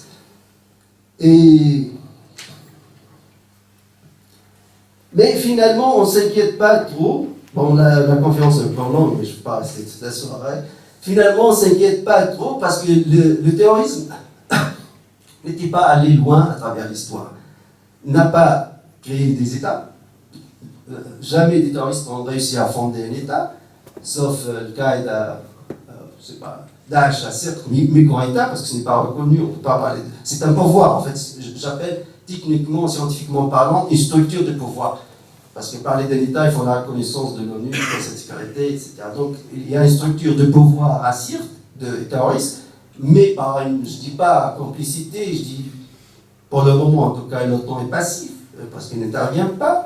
La 6e flotte américaine aussi passive, les Russes sont intervenus largement contre Daesh en Syrie. Mais le terrorisme n'a aucun avenir. Ils ne vont jamais fonder des États. Ils ne vont jamais déterminer des États. L'État tunisien ne va pas se fondre. L'État algérien non plus. L'État égyptien non plus. L'État syrien non plus. La seule chose, la crainte, c'est quand on intervient de l'extérieur, on détruit des États, donc le terrorisme prospère. Parce qu'il ne trouve plus le chat qui le surveille. L'armée nationale et les services secrets forts, puissants. Mais en général, les services ennemis, c'est tout. Les Algériens ont beaucoup souffert avant nous tous, les années 90. De 92 jusqu'à 2005, la réconciliation nationale, ils ont subi plus que 200 000 morts, plus que 100 milliards de dollars de dégâts, et la paralysation de tout développement économique pendant une décennie, la décennie noire. Et ils étaient seuls, ils ont combattu, ils ont gagné contre les terroristes seuls. Personne, il faut dire, aucun État ne les a aidés. On les a laissés seuls, et on a posé la question qui tue, les théories de complot, etc.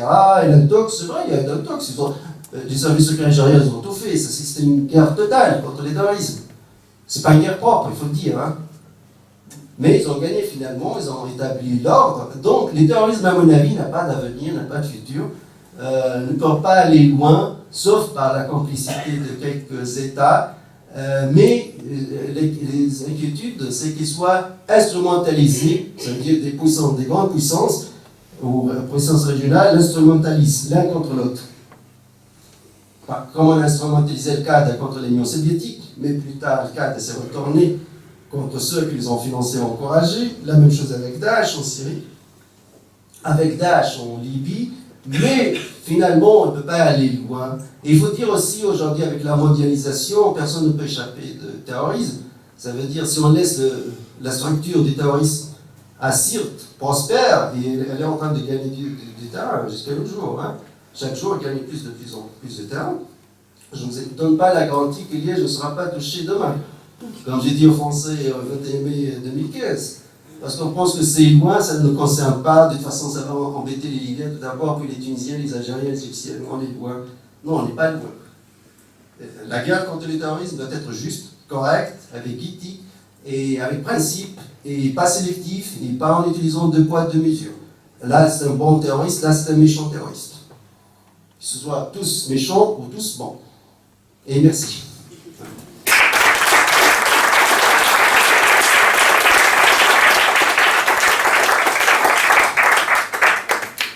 Voilà, merci.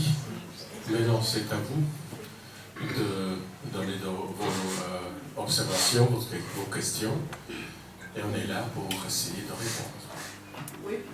Vous dites que le terrorisme, s'il ne trouve pas un terreau, c'est-à-dire une nation où il n'y a pas d'armée, pas d'État, il ne va pas prospérer. Mais alors la solution est là, c'est l'ingérence étrangère qui fabrique en quelque sorte le terrorisme. Je ne sais pas si je me fais bien comprendre. Oui, il y a une grande partie de responsabilité, finalement, historiquement parlant. Avant l'invasion d'Irak, il n'y a pas de terrorisme. Il y a eu le terrorisme de 15 ans. On envahit l'Irak, on casse l'armée irakienne. Et d'ailleurs, c'est un État laïque. Hein. En plus, le terrorisme vise les États laïques, il faut souligner. Hein. L'Irak, la Syrie, la Tunisie, l'Égypte, l'Algérie.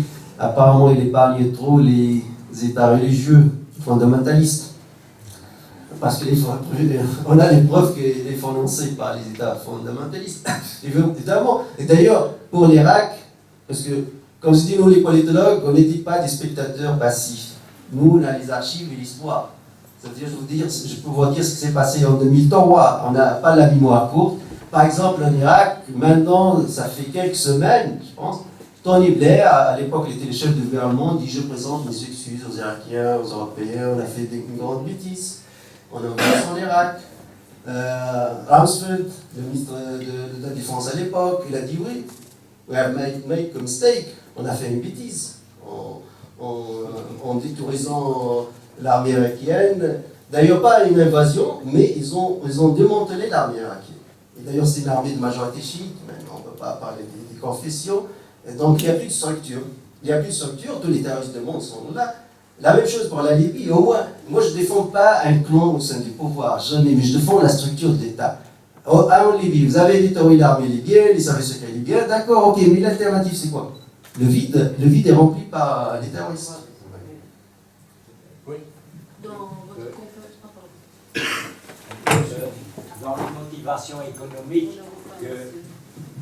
Je crois que monsieur avait demandé la parole avant madame, maintenant vous sortez. Vas-y, vas-y. je le ferai après. Oh, tu vois, c'est Oui. Dans les motivations économiques qui sont si importantes, est-ce que Daesh a un rôle à jouer par rapport au prix du baril? L'Arabie Saoudite souffre d'un prix bas, alors que les États-Unis aiment un prix bas du baril. On voit. Est-ce que Daesh a un rôle dans cet échiquier? Daesh a volé le pétrole syrien et une partie du pétrole irakien. Bon, là, les quantités sont très faibles, il faut le dire.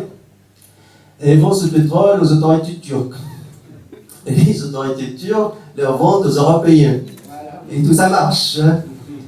Non, la stratégie de casser les prix du pétrole, c'était une stratégie saoudienne. Il faut le dire, entre le président américain Roosevelt et le père fondateur d'Arabie Saoudite, le roi d'Aziz Saoud. Ils ont eu une rencontre sur le bateau Quincy, la mer Rouge, à la fin de la Deuxième Guerre mondiale. Ils ont conclu un accord. Pétrole contre la protection de la famille royale. Ouais, c'était le projet activé en 1992 pendant l'invasion de Koweït, ainsi de suite. Mais le problème des Saoudiens, ils ont manœuvré contre l'Iran et la Russie. Et en troisième lieu, l'Algérie. Pour que la Russie, parce que la Russie est devenue forte par son gaz, son pétrole, la même chose pour l'Iran, Donc voilà, on va produire plus, la surproduction qui mène à la chute des prix de pétrole.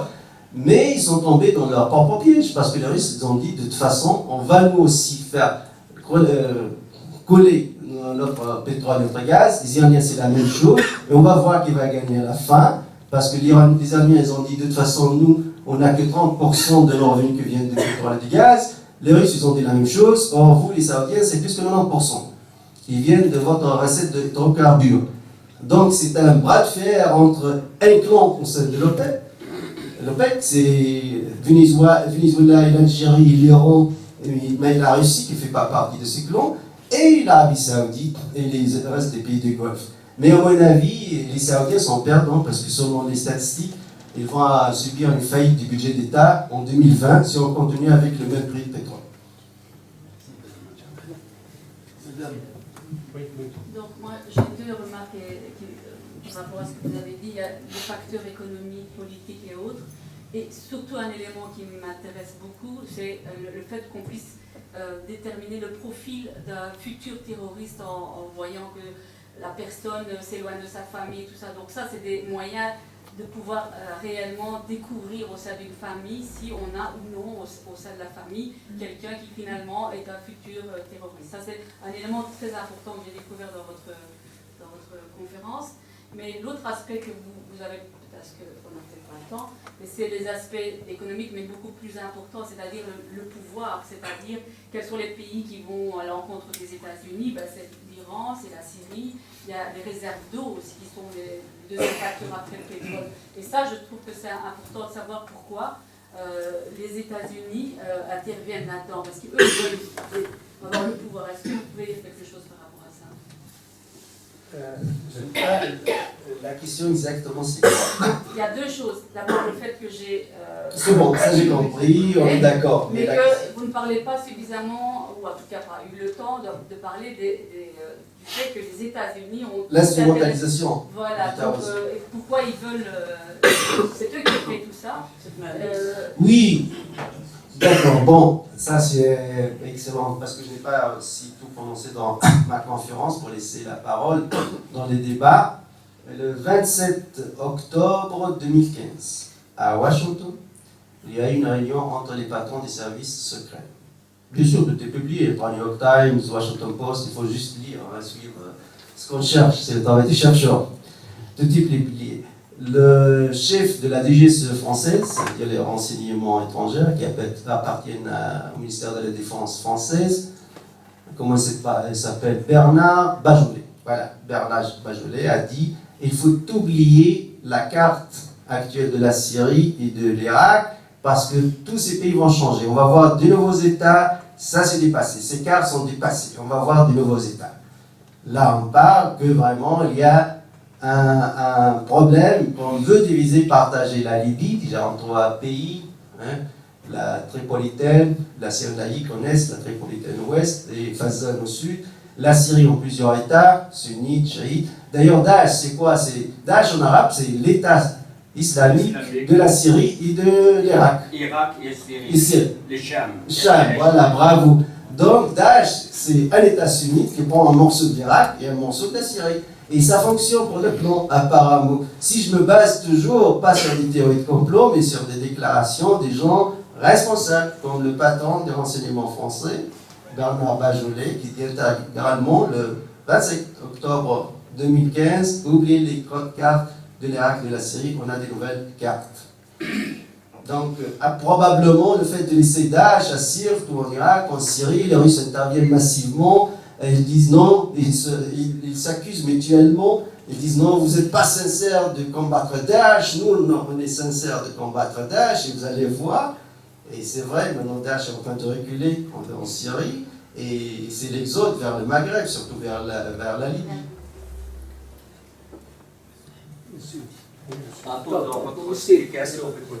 Il y a quelqu'un avant moi? Oui. Ah ben c'est vrai.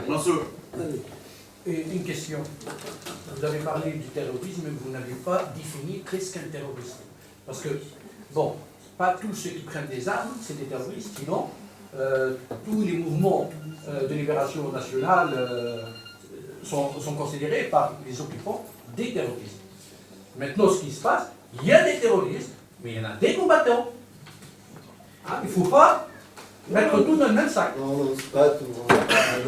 Non, déjà, dans ma conférence, j'ai pas tout dit le concept du terrorisme, le terrorisme d'État externe, le terrorisme d'État interne, le terrorisme des groupes, des individus, ainsi de suite. Les mouvements de libération s'inscrivent dans la dynamique interne positive des peuples.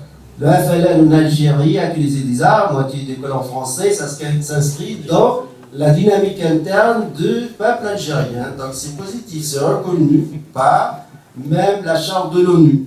Les peuples ont le droit d'autodéfense et de la défense légitime et de la construction de leur identité et de leurs États. C'est dans la charte de l'ONU. Donc, ça là, c'est la dynamique. On n'a rien à voir. Les mouvements de libération, ça n'a rien à voir avec le terrorisme. Non, non, la définition, pas du mouvement. Qu'est-ce qu'un terroriste et qu'est-ce qu'un combattant? Bon, vous venez de dire c'est positif, mais parce que ce qui se passe maintenant en Syrie, comment on est arrivé là? Ce qui s'est passé, ce qui se passe en Libye, comment on est arrivé là? Parce que le peuple libyen, le peuple syrien s'est soulevé aussi. Ils voulaient avoir aussi leur printemps. Ils se sont soulevés pacifiquement.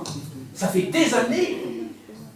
Et des milliers de gens qui sont tombés, des manifestants. Kadhafi, il est bombardé avec des avions. Hein. Des manifestants.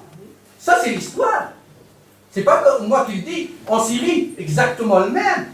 Assad est bombardé, son peuple, avec des avions, des manifestants pacifistes. Il n'y avait pas d'armes. Ça a duré des années, on n'a pas bougé, on l'a laissé faire. Et qu'est-ce qui s'est passé? La situation s'est comprimée. D'ailleurs, on a des révolutionnaires qui ont pris les armes. Ce n'est pas seulement un groupe, il y a beaucoup de groupes. Parce que c'est dans chaque région, ils ont eu marre, ils ont pris les armes. Il y a des milliers qui sont tombés. Des centaines tous les jours en suivant les jours. Tous les jours, des centaines de personnes qui tombaient. Alors, le peuple syrien ou le peuple libyen, on a eu marre, ils ont pris des armes. Là, est-ce que ceux qui ont pris des armes, maintenant, il y a l'armée libre syrienne, est-ce qu'on les met dans le camp des terroristes ou ce sont des combattants? Bon, d'accord. Je dois laisser le champ libre, et c'est comme ça qu'ils sont venus plein de groupes d'extérieur. La Tunisie, elle a exporté des milliers de terroristes en Syrie. Mais pourquoi? La Tunisie, pourtant, c'est un tout petit pays. Il a exporté. Question de pourcentage. Si, de oui. plus. Ouais. Ah oui. Question de pourcentage par rapport à la population, c'est le plus grand nombre. Pourquoi? Mais ça, c'est pas comme ça par accident. Ouais, bien sûr, mais... C'est aussi historique. C'est des enfants de Ben Ali. Ouais. C'est des enfants entre 18 et 25 ans, ceux qui partent là-bas, c'est l'éducation de Ben Ali. Messieurs, parce qu'il y a l'argent, Ils ont parce été qu'ils sont chargés. payés, parce qu'ils ne sont pas au chômage. Ils ne sont pas partis seulement pour l'argent. Parce que si c'est pour le chômage, les Tunisiens se sont partis pour parce qu'il y a le chômage. Il y a la pauvreté, etc. L'Égypte, il y a plus de chômage et plus de pauvreté. Et il n'y en a pas. Vous avez terminé. Oh, il va passer. Attention à l'émotionnel, parce que comme j'ai dit, je suis scientifique, donc tu sors froid, afin d'analyser et de comprendre ensemble qu'est-ce qui se passe. L'État est le seul qui a le droit d'avoir le monopole légitime de la violence. Max Weber. Ça veut dire dans tout État, on ne peut pas avoir des armées contradictoires. Une seule armée. L'État jouit alors du monopole légitime de la violence. Ce qu'elle a dit Abraham Lincoln, qui a refusé la cession du Sud, ou Franco en Espagne, ou partout où il y a eu des guerres civiles. Donc, partons de ce sujet-là. Maintenant, qu'est-ce qui s'est passé en Libye ancienne? Tout d'abord, moi je suis contre un concept qui dit qu'il y a une révolution armée au XXIe siècle. Dans toute l'Europe de l'Est, y compris l'Union soviétique, on a eu des chutes des régimes, mais sans jamais avoir une révolution armée. On n'a pas de révolution armée au XXIe siècle. Ça tombe dans la guerre civile. La guerre civile, ce n'est pas une révolution, ça veut dire deux camps sont armés et ils se bagarrent. Ce qui s'est passé en Libye et en Syrie. Moi, je ne pense jamais qu'il y a des manifestants pacifiques qui ont été opprimés et d'un coup, ils utilisent les missiles TOW. La dernière génération très sophistiquée. Il faut des années d'entraînement sur ces missiles. J'ai montré une vidéo de l'ex-ministre des Affaires étrangères français, Laurent Dumas. Il disait qu'on préparait ce coup contre le régime syrien depuis des années. Bandar Ben Salta, l'ex-chef du service de renseignement saoudien aussi, il a mis environ 10 milliards de dollars afin de stabiliser le régime syrien. Donc c'est pour cette raison qu'on a parlé des interventions étrangères, des plans qui ont été préparés, et là ce n'est pas la théorie de complot, mais on se base sur des déclarations des hommes d'État de haut niveau, de l'Occident comme d'Orient. Pour le cas tunisien par exemple, le ministre de l'Intérieur tunisien, Lotfi Ben Jeddou, qui est un homme responsable, et d'ailleurs accepté par les islamistes de Nada, il dit intégralement le khabar des hommes d'affaires des pays du Golfe qui financent le terrorisme en Tunisie. Tous les Tunisiens qui ont été allés en Syrie, ce n'est pas un financement du Qatar, tout d'abord, puis de l'Arabie Saoudite, parce qu'il y a le business du terrorisme, il y a le fric. Ils sont quel Tunisien qui pourrait payer 20 000 dollars pour un jeune et son chèque est endoctriné et qui lui achète le billet d'avion et la voiture 4x4, il va via l'aéroport d'Istanbul. Istanbul, c'est devant les services secrets turcs et les amène jusqu'à Antalya, et Antalya jusqu'à Antakya, puis il entre à Alep. Pour qu'elle soit à Alep et avec son argent de poche, il faut payer 20 000 dollars. Je suis sûr qu'il n'y a aucune famille tunisienne, ni algérienne, ni marocaine qui paie les 20 000 dollars. C'est qui? C'est connu. Mais tout le monde en parle. C'est le Qatar, l'Arabie Saoudite, les plus communs, parce qu'il y a du business, du terrorisme. Le reste, on est pour la démocratie, tous ensemble. Mais pas de guerre. Jamais. Parce que si jamais, je suis partant avec vous, on a pris des armes, on a pris le pouvoir par les armes. Est-ce qu'on va instaurer une démocratie quand on prend le pouvoir par les chars? On va rester dans le cercle vicieux. Mais si c'est une révolution pacifique, ça va aller, ça va fonctionner. En Tunisie, c'est hésitant, mais ça fonctionne encore et toujours, malgré ces hésitants. Pourquoi? Parce qu'on n'a pas utilisé des armes. Mais si on tombe dans les armes, on va jamais, on est dans un cercle vicieux et on ne s'en sort jamais. Et vous allez voir, les Libyens ne vont jamais s'en sortir. Maintenant, on a des milliers de milices qui sont entretuées entre eux. Ce sont les victorieux, entre deux guillemets. Les milices qui ont pris le pouvoir à Tripoli ou à Benghazi, etc. Ils sont entretués entre eux. Pourquoi? Parce qu'ils n'ont pas le concept principal de l'État. C'est le monopole légitime de la violence. C'est Max Weber. Sinon, on n'a pas d'État. On a des micro-États, on a une anarchie, on a des tribus, on a des milices, et ça va continuer. Si ça plaît à tout le monde, ça va continuer en Libye. Et il n'y aura jamais cette démocratie, parce que la démocratie, finalement, c'est une culture. Mais la démocratie aussi, elle est pacifique. Et c'est par une voie pacifique qu'on pourrait l'obtenir. Pas par ça, surtout pas par des interventions étrangères. Parce que le Qatar ou l'Arabie Saoudite qui financent ces révolutions en Syrie ou en Libye, je vous ai dit, ce sont deux pays qui n'ont pas arrivé même au stade de la fraude électorale. Leurs citoyens ne voient les urnes qu'à la télé. Ils ne connaissent pas, même que ça veut dire les urnes. Même la fameuse 90% de victoire, ils ne la connaissent pas. Il n'y a rien du tout. C'est le vide total, c'est un noir total, mais ils ont des frics et ils financent ces révolutions. Donc, il y a un problème. Il y a quelque chose qui dépasse la dynamique interne, parce qu'on est tous pour la dynamique interne, qu'elle avance. Mais pacifiquement et sans intervention étrangère, parce que l'intervention étrangère, et surtout quand elle vient des pays arabes les plus dictatoriaux, les plus despotiques dans la région, là ce n'est plus un processus de démocratisation, mais c'est un processus de terrorisation, si le concept fonctionne. Il n'y a pas que l'Arabie et le Qatar, il y a aussi la France. Les Émirats. Oui, surtout, vous avez parlé d'aucun groupe terroriste aura le pouvoir pour le pays. Je vous donne un exemple. Dans les années 40, il y a le premier terroriste qui existait au Orient, il s'appelle Tsak Shamir. Il a explosé l'hôtel Camp David avec des généraux anglais qui étaient dedans.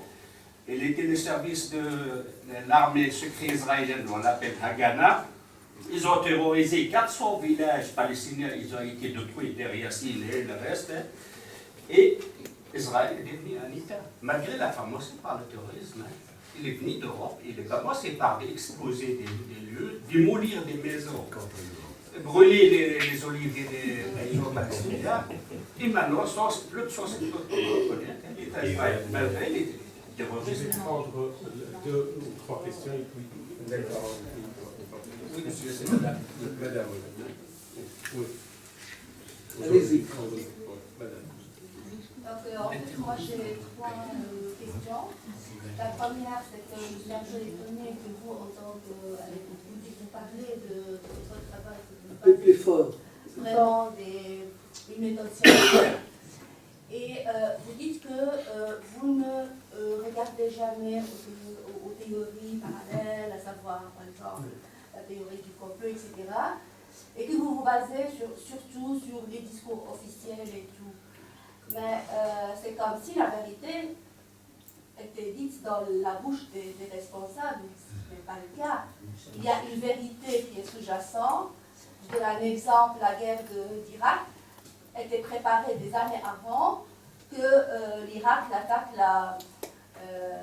le Koweït. Et alors, dans les discours et dans les discours officiels des dirigeants du monde, ce n'était pas ce qu'on a fait. C'est juste un petit étonnement d'une personne qui n'a certainement pas votre niveau, mais bon, voilà.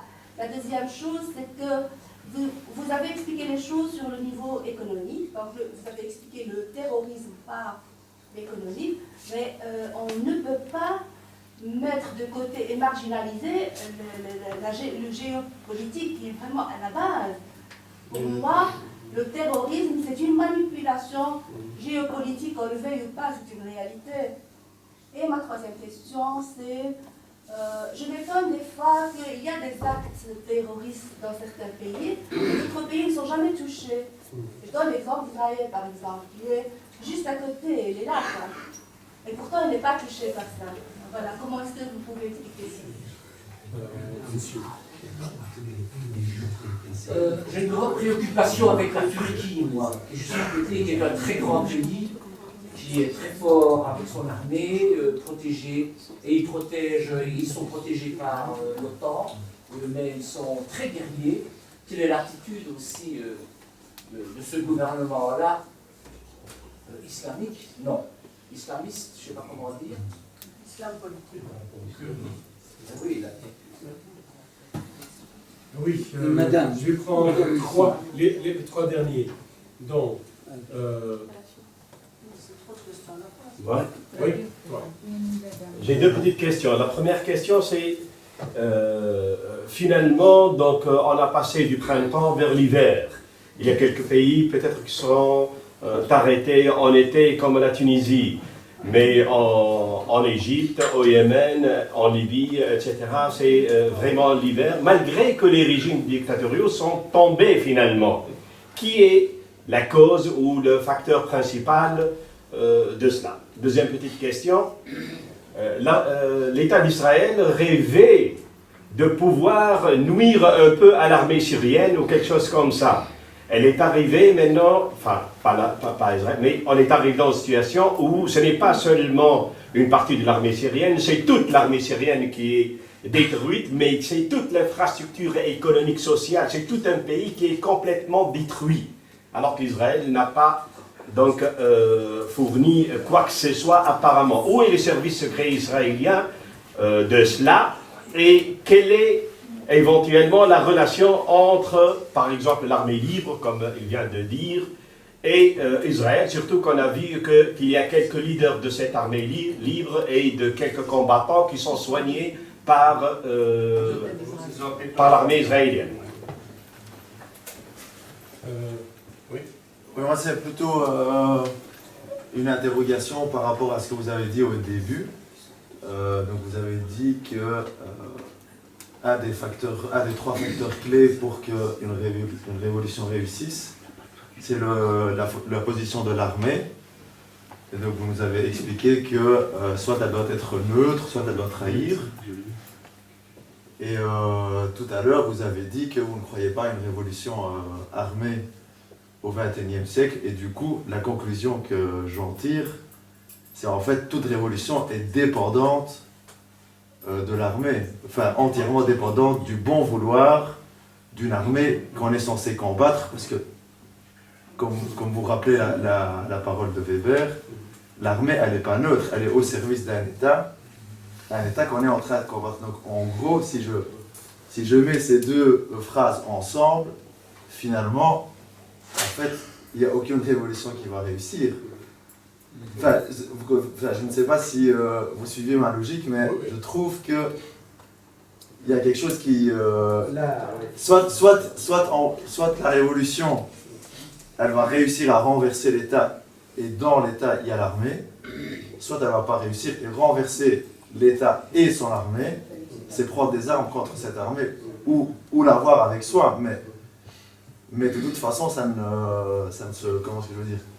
Ça ne se résoudra pas sans les armes, malheureusement. C'est madame, et c'est terminé.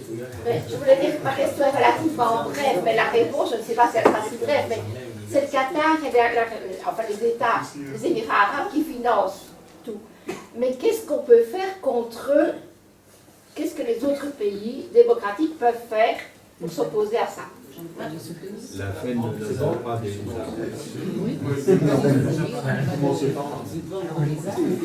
C'est bon, merci à toutes vos réactions. Une question après une autre.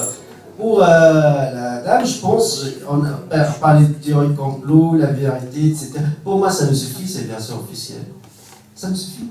Ça montre qu'est-ce qui se passe. Je peux aller à la version officielle, par exemple, russe. Les Russes n'ont jamais cru au printemps arabe, j'exagère, je collabore beaucoup avec les médias russes, je ne crois pas. Ils croyaient que tout est préfabriqué par la CIA, c'est une nouvelle carte du Moyen-Orient et des Maghreb, et c'est pour cela qu'ils interviennent massivement, militairement en Syrie, etc. Donc même les paroles de Poutine, pour moi, c'est une version officielle. Ou de Lavrov, le ministre des Affaires étrangères russe, c'est une version officielle. Donc avec mes versions officielles, pour que je ne me perde pas, parce que c'est un choix stratégique d'analyse, déjà j'arrive à ce qui est pire que la théorie de complot, avec tout ce qui est publié. C'est pour cette raison que je vous ai dit, on a un problème avec toutes ces déclarations. Le problème, c'est qu'on n'a pas été médiatisés. Bon, sur le journal Le Monde qui parlait que, là par exemple, regardez, un paragraphe dans Le Monde, et avec l'AFP, l'Agence française de presse, financement d'islamisme radical, annexe-chef de la DST, mais en cause le Qatar et l'Arabie Saoudite. Donc ça c'est officiel, mais le problème, pourquoi on ne voit pas ça à TF1, France 2, France 3, France 24, CNN, partout, Euronews, oui.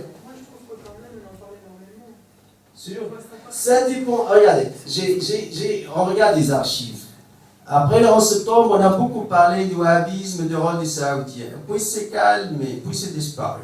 Ça dépend. On peut réutiliser à certains moments, puis silence radio. Mais ce n'est pas systématiquement, c'est pas toujours. Par exemple, pendant la guerre en Syrie, mais j'ai pas des dossiers, hein, c'est ça.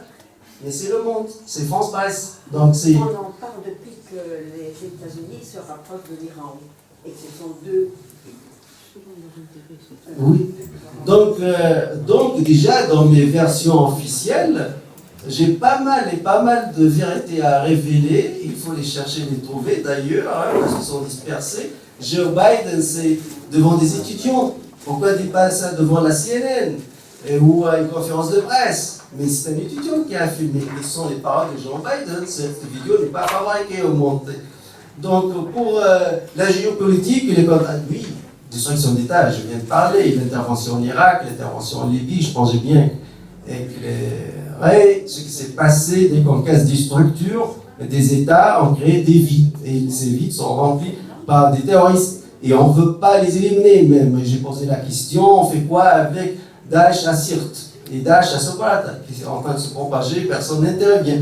Troisième question, les actions, oui, tout ce qui se passe c'est en faveur d'Israël, évidemment, c'est le premier gagnant de ce qui se passe dans cette région, c'est le seul pays stable, parce que chaque pays sombre dans la violence, il ne s'en sort pas. On trouve mille et mille excuses. Hein, Et surtout, ce qui gêne, par exemple, pour la Syrie, je comprends, moi, une contestation syrienne du peuple syrien, mais je ne sais pas qu'est-ce que les Tchétchènes sont en train de faire là-bas. Ou des Turcs, qu'est-ce qu'ils sont en train de faire là-bas, ou des Tunisiens, ou d'autres nationalités, ou des Français, ou des Européens. C'est quoi ce grand djihad en Syrie? C'est la cause du peuple syrien. L'argent, c'est plutôt vierge. Voilà, on a parlé du business, parce que le problème toujours, c'est un sujet émotionnel.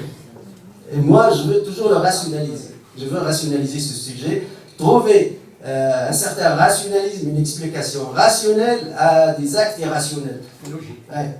Donc, et on a des méthodes, évidemment, ce ne sont pas toujours mes théories, ce sont des grands théoriciens en sciences politiques. Pour la Turquie aussi islamiste, la Turquie c'est un membre actif au sein de l'OTAN. La Turquie est entrée en coalition avec, depuis longtemps, depuis longtemps, c'est anti-russe, anti-soviétique, en coalition avec les États-Unis d'Amérique et le Qatar, etc. Erdogan se présente comme un chef des mouvements islamistes, frères musulmans, pour lui aussi, pour la Turquie. Je laisse le côté religieux, idéologique. Le marché, le souk d'Istanbul, le premier souk qui fait de la concurrence au souk d'Istanbul, c'est le souk d'Alep. Et le souk d'Alep a été détruit et brûlé. On ne sait pas pourquoi. Donc, c'est aussi un profiteur de la situation, surtout au plan économique. Donc, l'industrie syrienne et l'artisanat syrien qui fait concurrence à l'industrie turque aujourd'hui est éliminé. Donc, pas mal. Et en plus, un chef au sein du monde musulman, avec les factions islamistes, évidemment.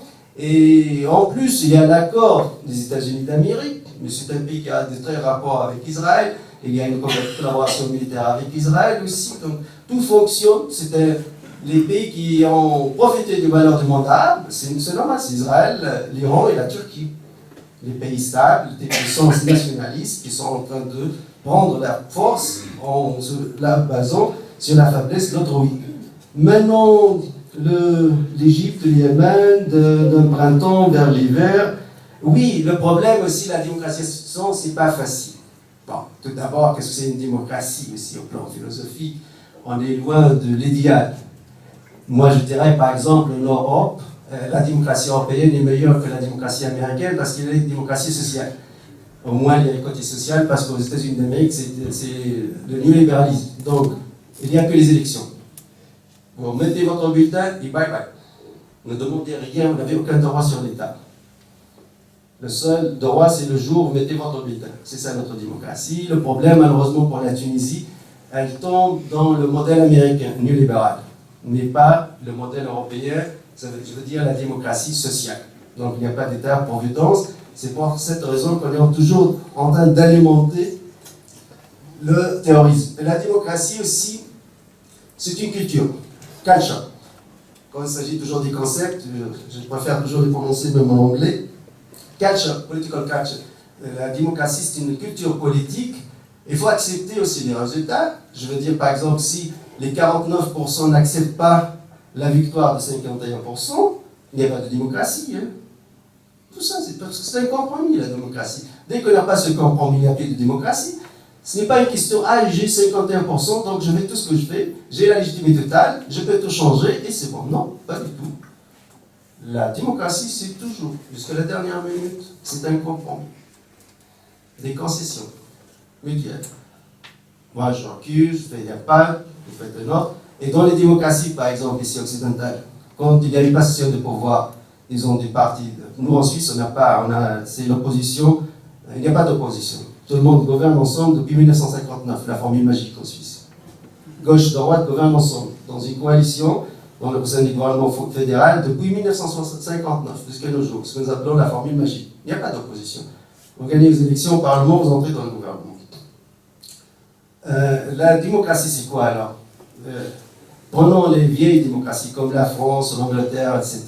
On change de pouvoir, du parti socialiste vers le parti de droite. Mais en fait, on n'a pas un grand changement. On va changer combien? On va changer le gouvernement, c'est vrai, une vingtaine de personnes, puis une dizaine d'ambassadeurs, et puis 2-3 directeurs de la télévision, et puis une dizaine de directeurs des services publics, et on s'arrête là.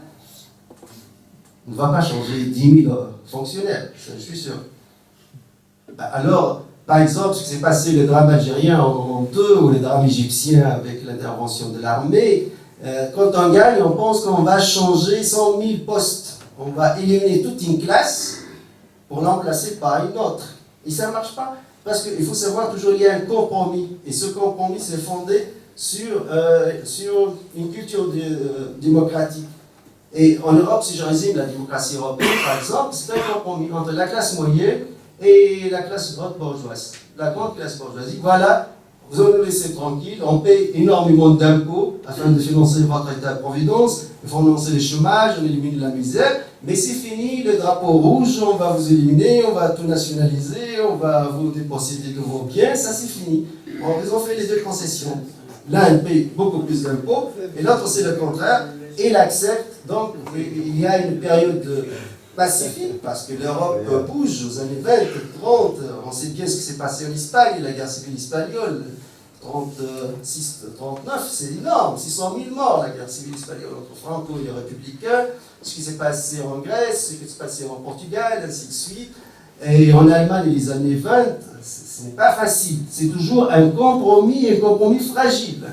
Ce n'est pas éternel aussi, avec une grande crise économique, on peut remettre le tout en question. On a eu les 68, intellectuellement parlant, on a mis cette démocratie en cause, et puis il y a toujours une possibilité de tout remettre en question, de chercher autre chose. Donc, il faut souligner le concept de culture démocratique.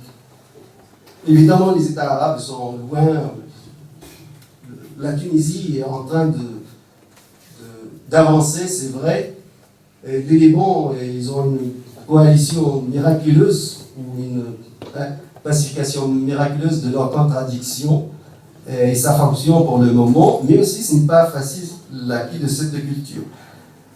Pour Israël, c'est vrai, par exemple, vous m'avez dit armée libre, Jabhat al-Nusra, ça c'est le Qaïda en Syrie. C'est vrai, on a des vidéos, ils se soignent en Israël, ils combattent, c'est surtout au Golan, là, ils combattent l'armée syrienne, leurs blessés sont recherchés par les ambulances israéliennes.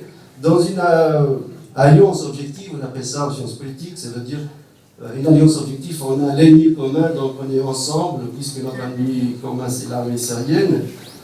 Alors, 3 facteurs d'une révolution. Donc pour la révolution armée, il faut expliquer, moi je parle de l'armement de l'opposition radicale. C'est vrai, Mao Tse-tung a gagné avec une armée, mais après une guerre civile avec Chiang Kai-shek, et en plus, après la guerre d'indépendance contre les Japonais. L'armée a toujours joué un rôle dans la Révolution française, par exemple, qui est devenue la première référence de nos études de la sociologie de la Révolution. Le fait d'avoir Louis XVI perdre son pouvoir, c'est la position de l'armée française aussi. Ça ne néglige pas, parce que moi je parle toujours de 3 facteurs ensemble. Et je parle d'une situation révolutionnaire. Ça veut dire un temps bien précis dans l'histoire. Je ne parle pas des facteurs lointains qui s'accumulent, mais techniquement des 3 facteurs et ensemble. Ça veut dire au même temps, il y a la radicalisation de l'opposition, qui ne veut plus de réforme, mais le départ du régime. Il y a aussi un noyau dur de cette opposition qui est en train de grandir. Et de l'autre côté, il y a le noyau dur du régime. Est-ce qu'il va grandir ou va se faiblir? Et il y a une 3e force dont je ne vais pas parler, c'est l'occasion maintenant. Ce sont les calculateurs et les opportunistes qui décident de l'essor des révolutions. Ceux qui pensent toujours comme suit, ou je gagne ou je perds. Je gagne avec le pouvoir ou je gagne avec la révolution. Les calculateurs s'expliquent par exemple, dès que l'OTAN a commencé à bombarder Tripoli, les ministres et les ambassadeurs de Kadhafi ont commencé à les quitter. Or, les ministres syriens, les ambassadeurs syriens sont toujours fidèles parce qu'il n'y a pas d'intervention, parce qu'il y a aussi le côté calculateur. J'ai confiance, je pense que le régime va gagner, ou c'est le contraire, j'ai confiance, je pense que la révolution va gagner. Les calculateurs font basculer la révolution vers la perte comme vers la victoire. Mais le rôle de l'armée est déterminant. Bon, il y a plusieurs scénarios, évidemment. On a parlé de scénarios quand l'armée se divise, le cas libyen, on tombe dans la guerre civile. Une partie avec la population. Et attention, une autre partie avec l'autre population. Hein. Kadhafi n'était pas seul, il faut être sincère au plan éthique. Aujourd'hui, on a plus que 2 millions de Libyens, ça veut dire l'un tiers de la population libyenne en dehors de la Libye, sont les partisans de Kadhafi. On a plus qu'un million de Libyens en Tunisie, ils sont les partisans de Kadhafi depuis 2011, ils sont restés en Tunisie, ils ne veulent pas rentrer et les voir. Donc, aussi, mais ce qui s'est passé, c'est que l'institution militaire s'est cassée en Libye. Une partie avec l'Est Benghazi, parce qu'il y a aussi des enjeux régionalistes, on n'a pas parlé des enjeux d'ordre tribal, etc. Une partie avec le système, et puis l'intervention étrangère a choisi un camp contre un autre. Bon, vous me dites là, ils sont justes, les autres disent non, c'est nous les justes, eux sont les fautifs, qui est fautif, qui est juste, etc. Mais personnellement, je ne crois pas à la version de la chaîne qatarienne Al Jazeera qu'il y a des chasseurs MiG qui bombardent des civils avec des contestations pacifiques.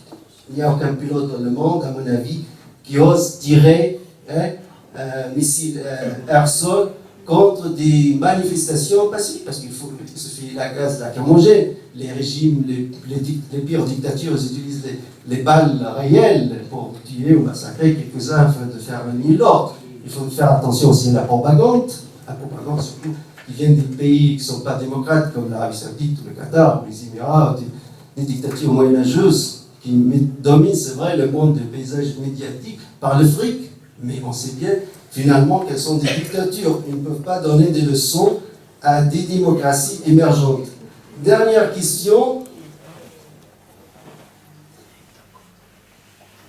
J'ai pas bien. C'est qui, après l'armée? Oui, je voulais savoir, justement... c'est à vous. Oui, je me souviens. Bon, le problème, il y a une complicité. Il faut le dire, il faut qu'on soit toujours sincère. J'ai posé la question officiellement aux pays de l'Union européenne. Et pourquoi vous ne bougez pas? Vous, la 6e flotte américaine, pourquoi vous avez bombardé l'armée de Kadhafi? Vous ne bougez pas contre Daesh avec son drapeau noir. Qu'est-ce qui vous empêche? Vous êtes depuis une année, vous dites que vous êtes en train de bombarder Daesh, et Daesh est en train de grandir chaque jour. Hein. Mais qu'est-ce que vous faites? Est-ce que ce sont des vraies bombes réelles ou des jeux d'artifice, faits d'artifice? C'est quoi ça? C'est vrai, on ne voit pas une volonté réelle, totale, afin d'éliminer ce que j'appelle des structures quasi-étatiques des mouvements terroristes. Parce que ce ne sont pas des cellules dormantes, sont visibles. Pourquoi? Je reviens aux déclarations de Bernard Bajoulet, le chef de la DGSE française, dans une réunion avec son homologue britannique et américain à Washington le 27 octobre 2015, dans la conférence de presse. Il dit « Oubliez les cartes actuelles de l'Irak et de la Syrie et du monde arabe, on a des nouvelles cartes. » Pourquoi des nouvelles cartes? Ça, c'est une bonne question. Ça, c'est une vieille question d'ailleurs. C'est Condoleezza Rice, c'est avec l'administration Bush. C'est avant même l'invasion d'Irak en 2003. On a parlé de nouveaux Moyen-Orient. L'anarchie créatrice, si vous voulez, ou créative, c'est le nouveau Moyen-Orient. C'est redistribuer les cartes. Il faut dire d'un côté, les cartes qu'on voit sont toutes artificielles, c'est le résultat de Sex Pico 1. Ça veut dire la France. Par exemple, le Liban, c'est quoi le Liban? Il n'a jamais existé. On a le Liban. Le Liban, c'est la plage de la Syrie. La plage, hein, les Syriens n'ont plus à aller nager. Donc, c'est la plage syrienne. En 1922, il a eu son indépendance. Comme on trouve des Druzes, et des Maronites, et des Chiites, et des chrétiens, et des Sunnites en Liban, on trouve la même chose en Syrie.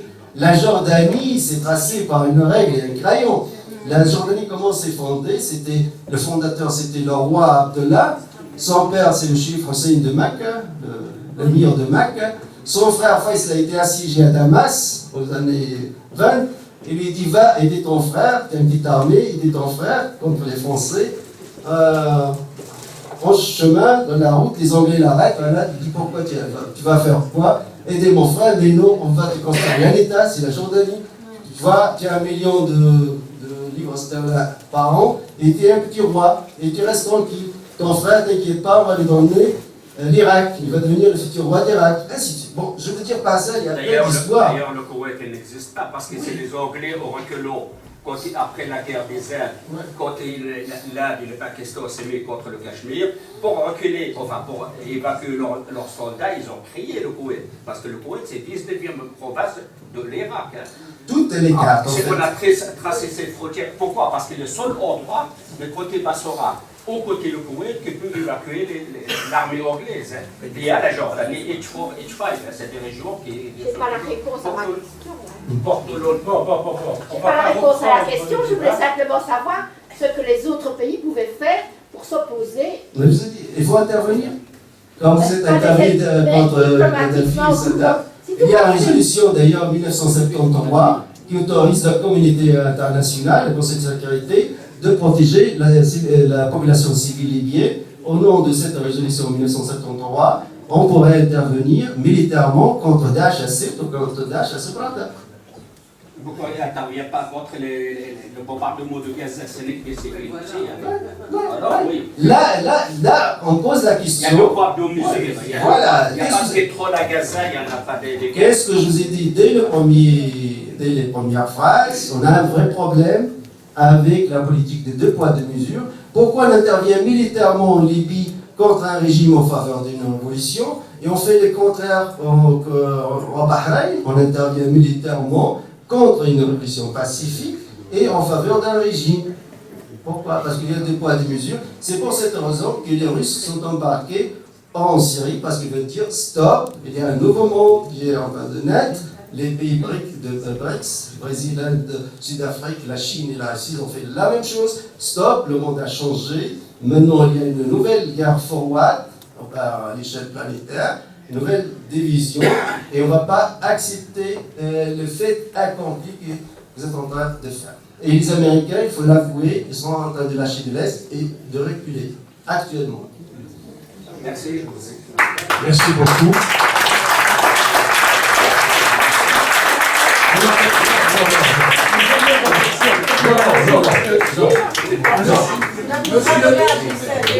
Monsieur Zinawi, vous avez donné des opinions. Je me demande suivant quelle logique, parce que la Syrie, ce n'est pas 2 parties qui s'entretuent maintenant. Il n'y a pas que Daesh, il y a plusieurs fractions armées. Bah, vous dites que l'Arabie Saoudite et le Qatar et l'Émirat, ils aident ces terroristes. Lesquels qu'ils aident? Attendez. Aussi, hein. Oui, il y a un canard, c'est-à-dire il y a un canard auquel il faut le buteur de le coup.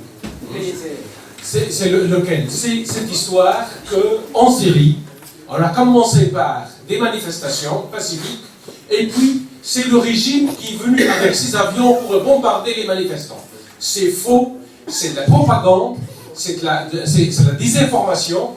Ce qui s'est passé, c'est comme ça, ce qui s'est passé en Ukraine, ou bien même avant avec Ceausescu en Roumanie. Ce qui s'est passé, ce sont des manifestations effectivement, mais il y a des agents de puissances étrangères qui sont intervenus pour tirer sur les manifestants et venant du côté des manifestants pour tirer sur l'armée ou sur les policiers, pour enflammer, pour rendre les manifestations, les rendre armées.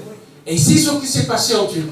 Au contraire, Bachar al-Assad, au début, était réticent de mater les premières manifestations. Il a donné comme consigne de ne rien faire, d'essayer de les contenir seulement. Mais c'est seulement avec l'intervention, c'est ce qu'on a préparé au début, c'est-à-dire des mois avant, pour c'est-à-dire exploiter cette occasion-là pour renverser le régime et créer une guerre civile. Voilà. Ceci dit, on a Monsieur Rivas Saldaoui, il a écrit, on a ici un livre de Tunis jusqu'à Damas, malheureusement pour nos amis belges francophones, c'est en arabe. Donc, ceci rassemble, donc il analyse sur le printemps arabe. C'est 10 € pour les arabophones, donc ils peuvent l'acheter là-bas, donc à 10 €. Voilà, merci pour notre conférencier. Merci pour tous.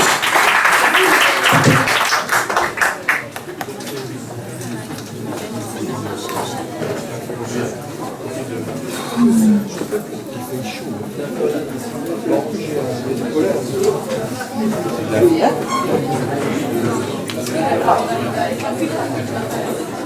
la différence entre les gens qui sont nés au sud et les gens qui sont nés au nord. C'est comme ça. Elle va les dépiter à ses vacances.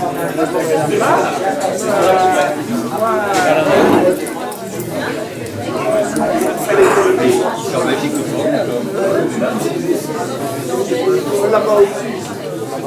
Non, moi je le sens bien à la chaleur. Ici,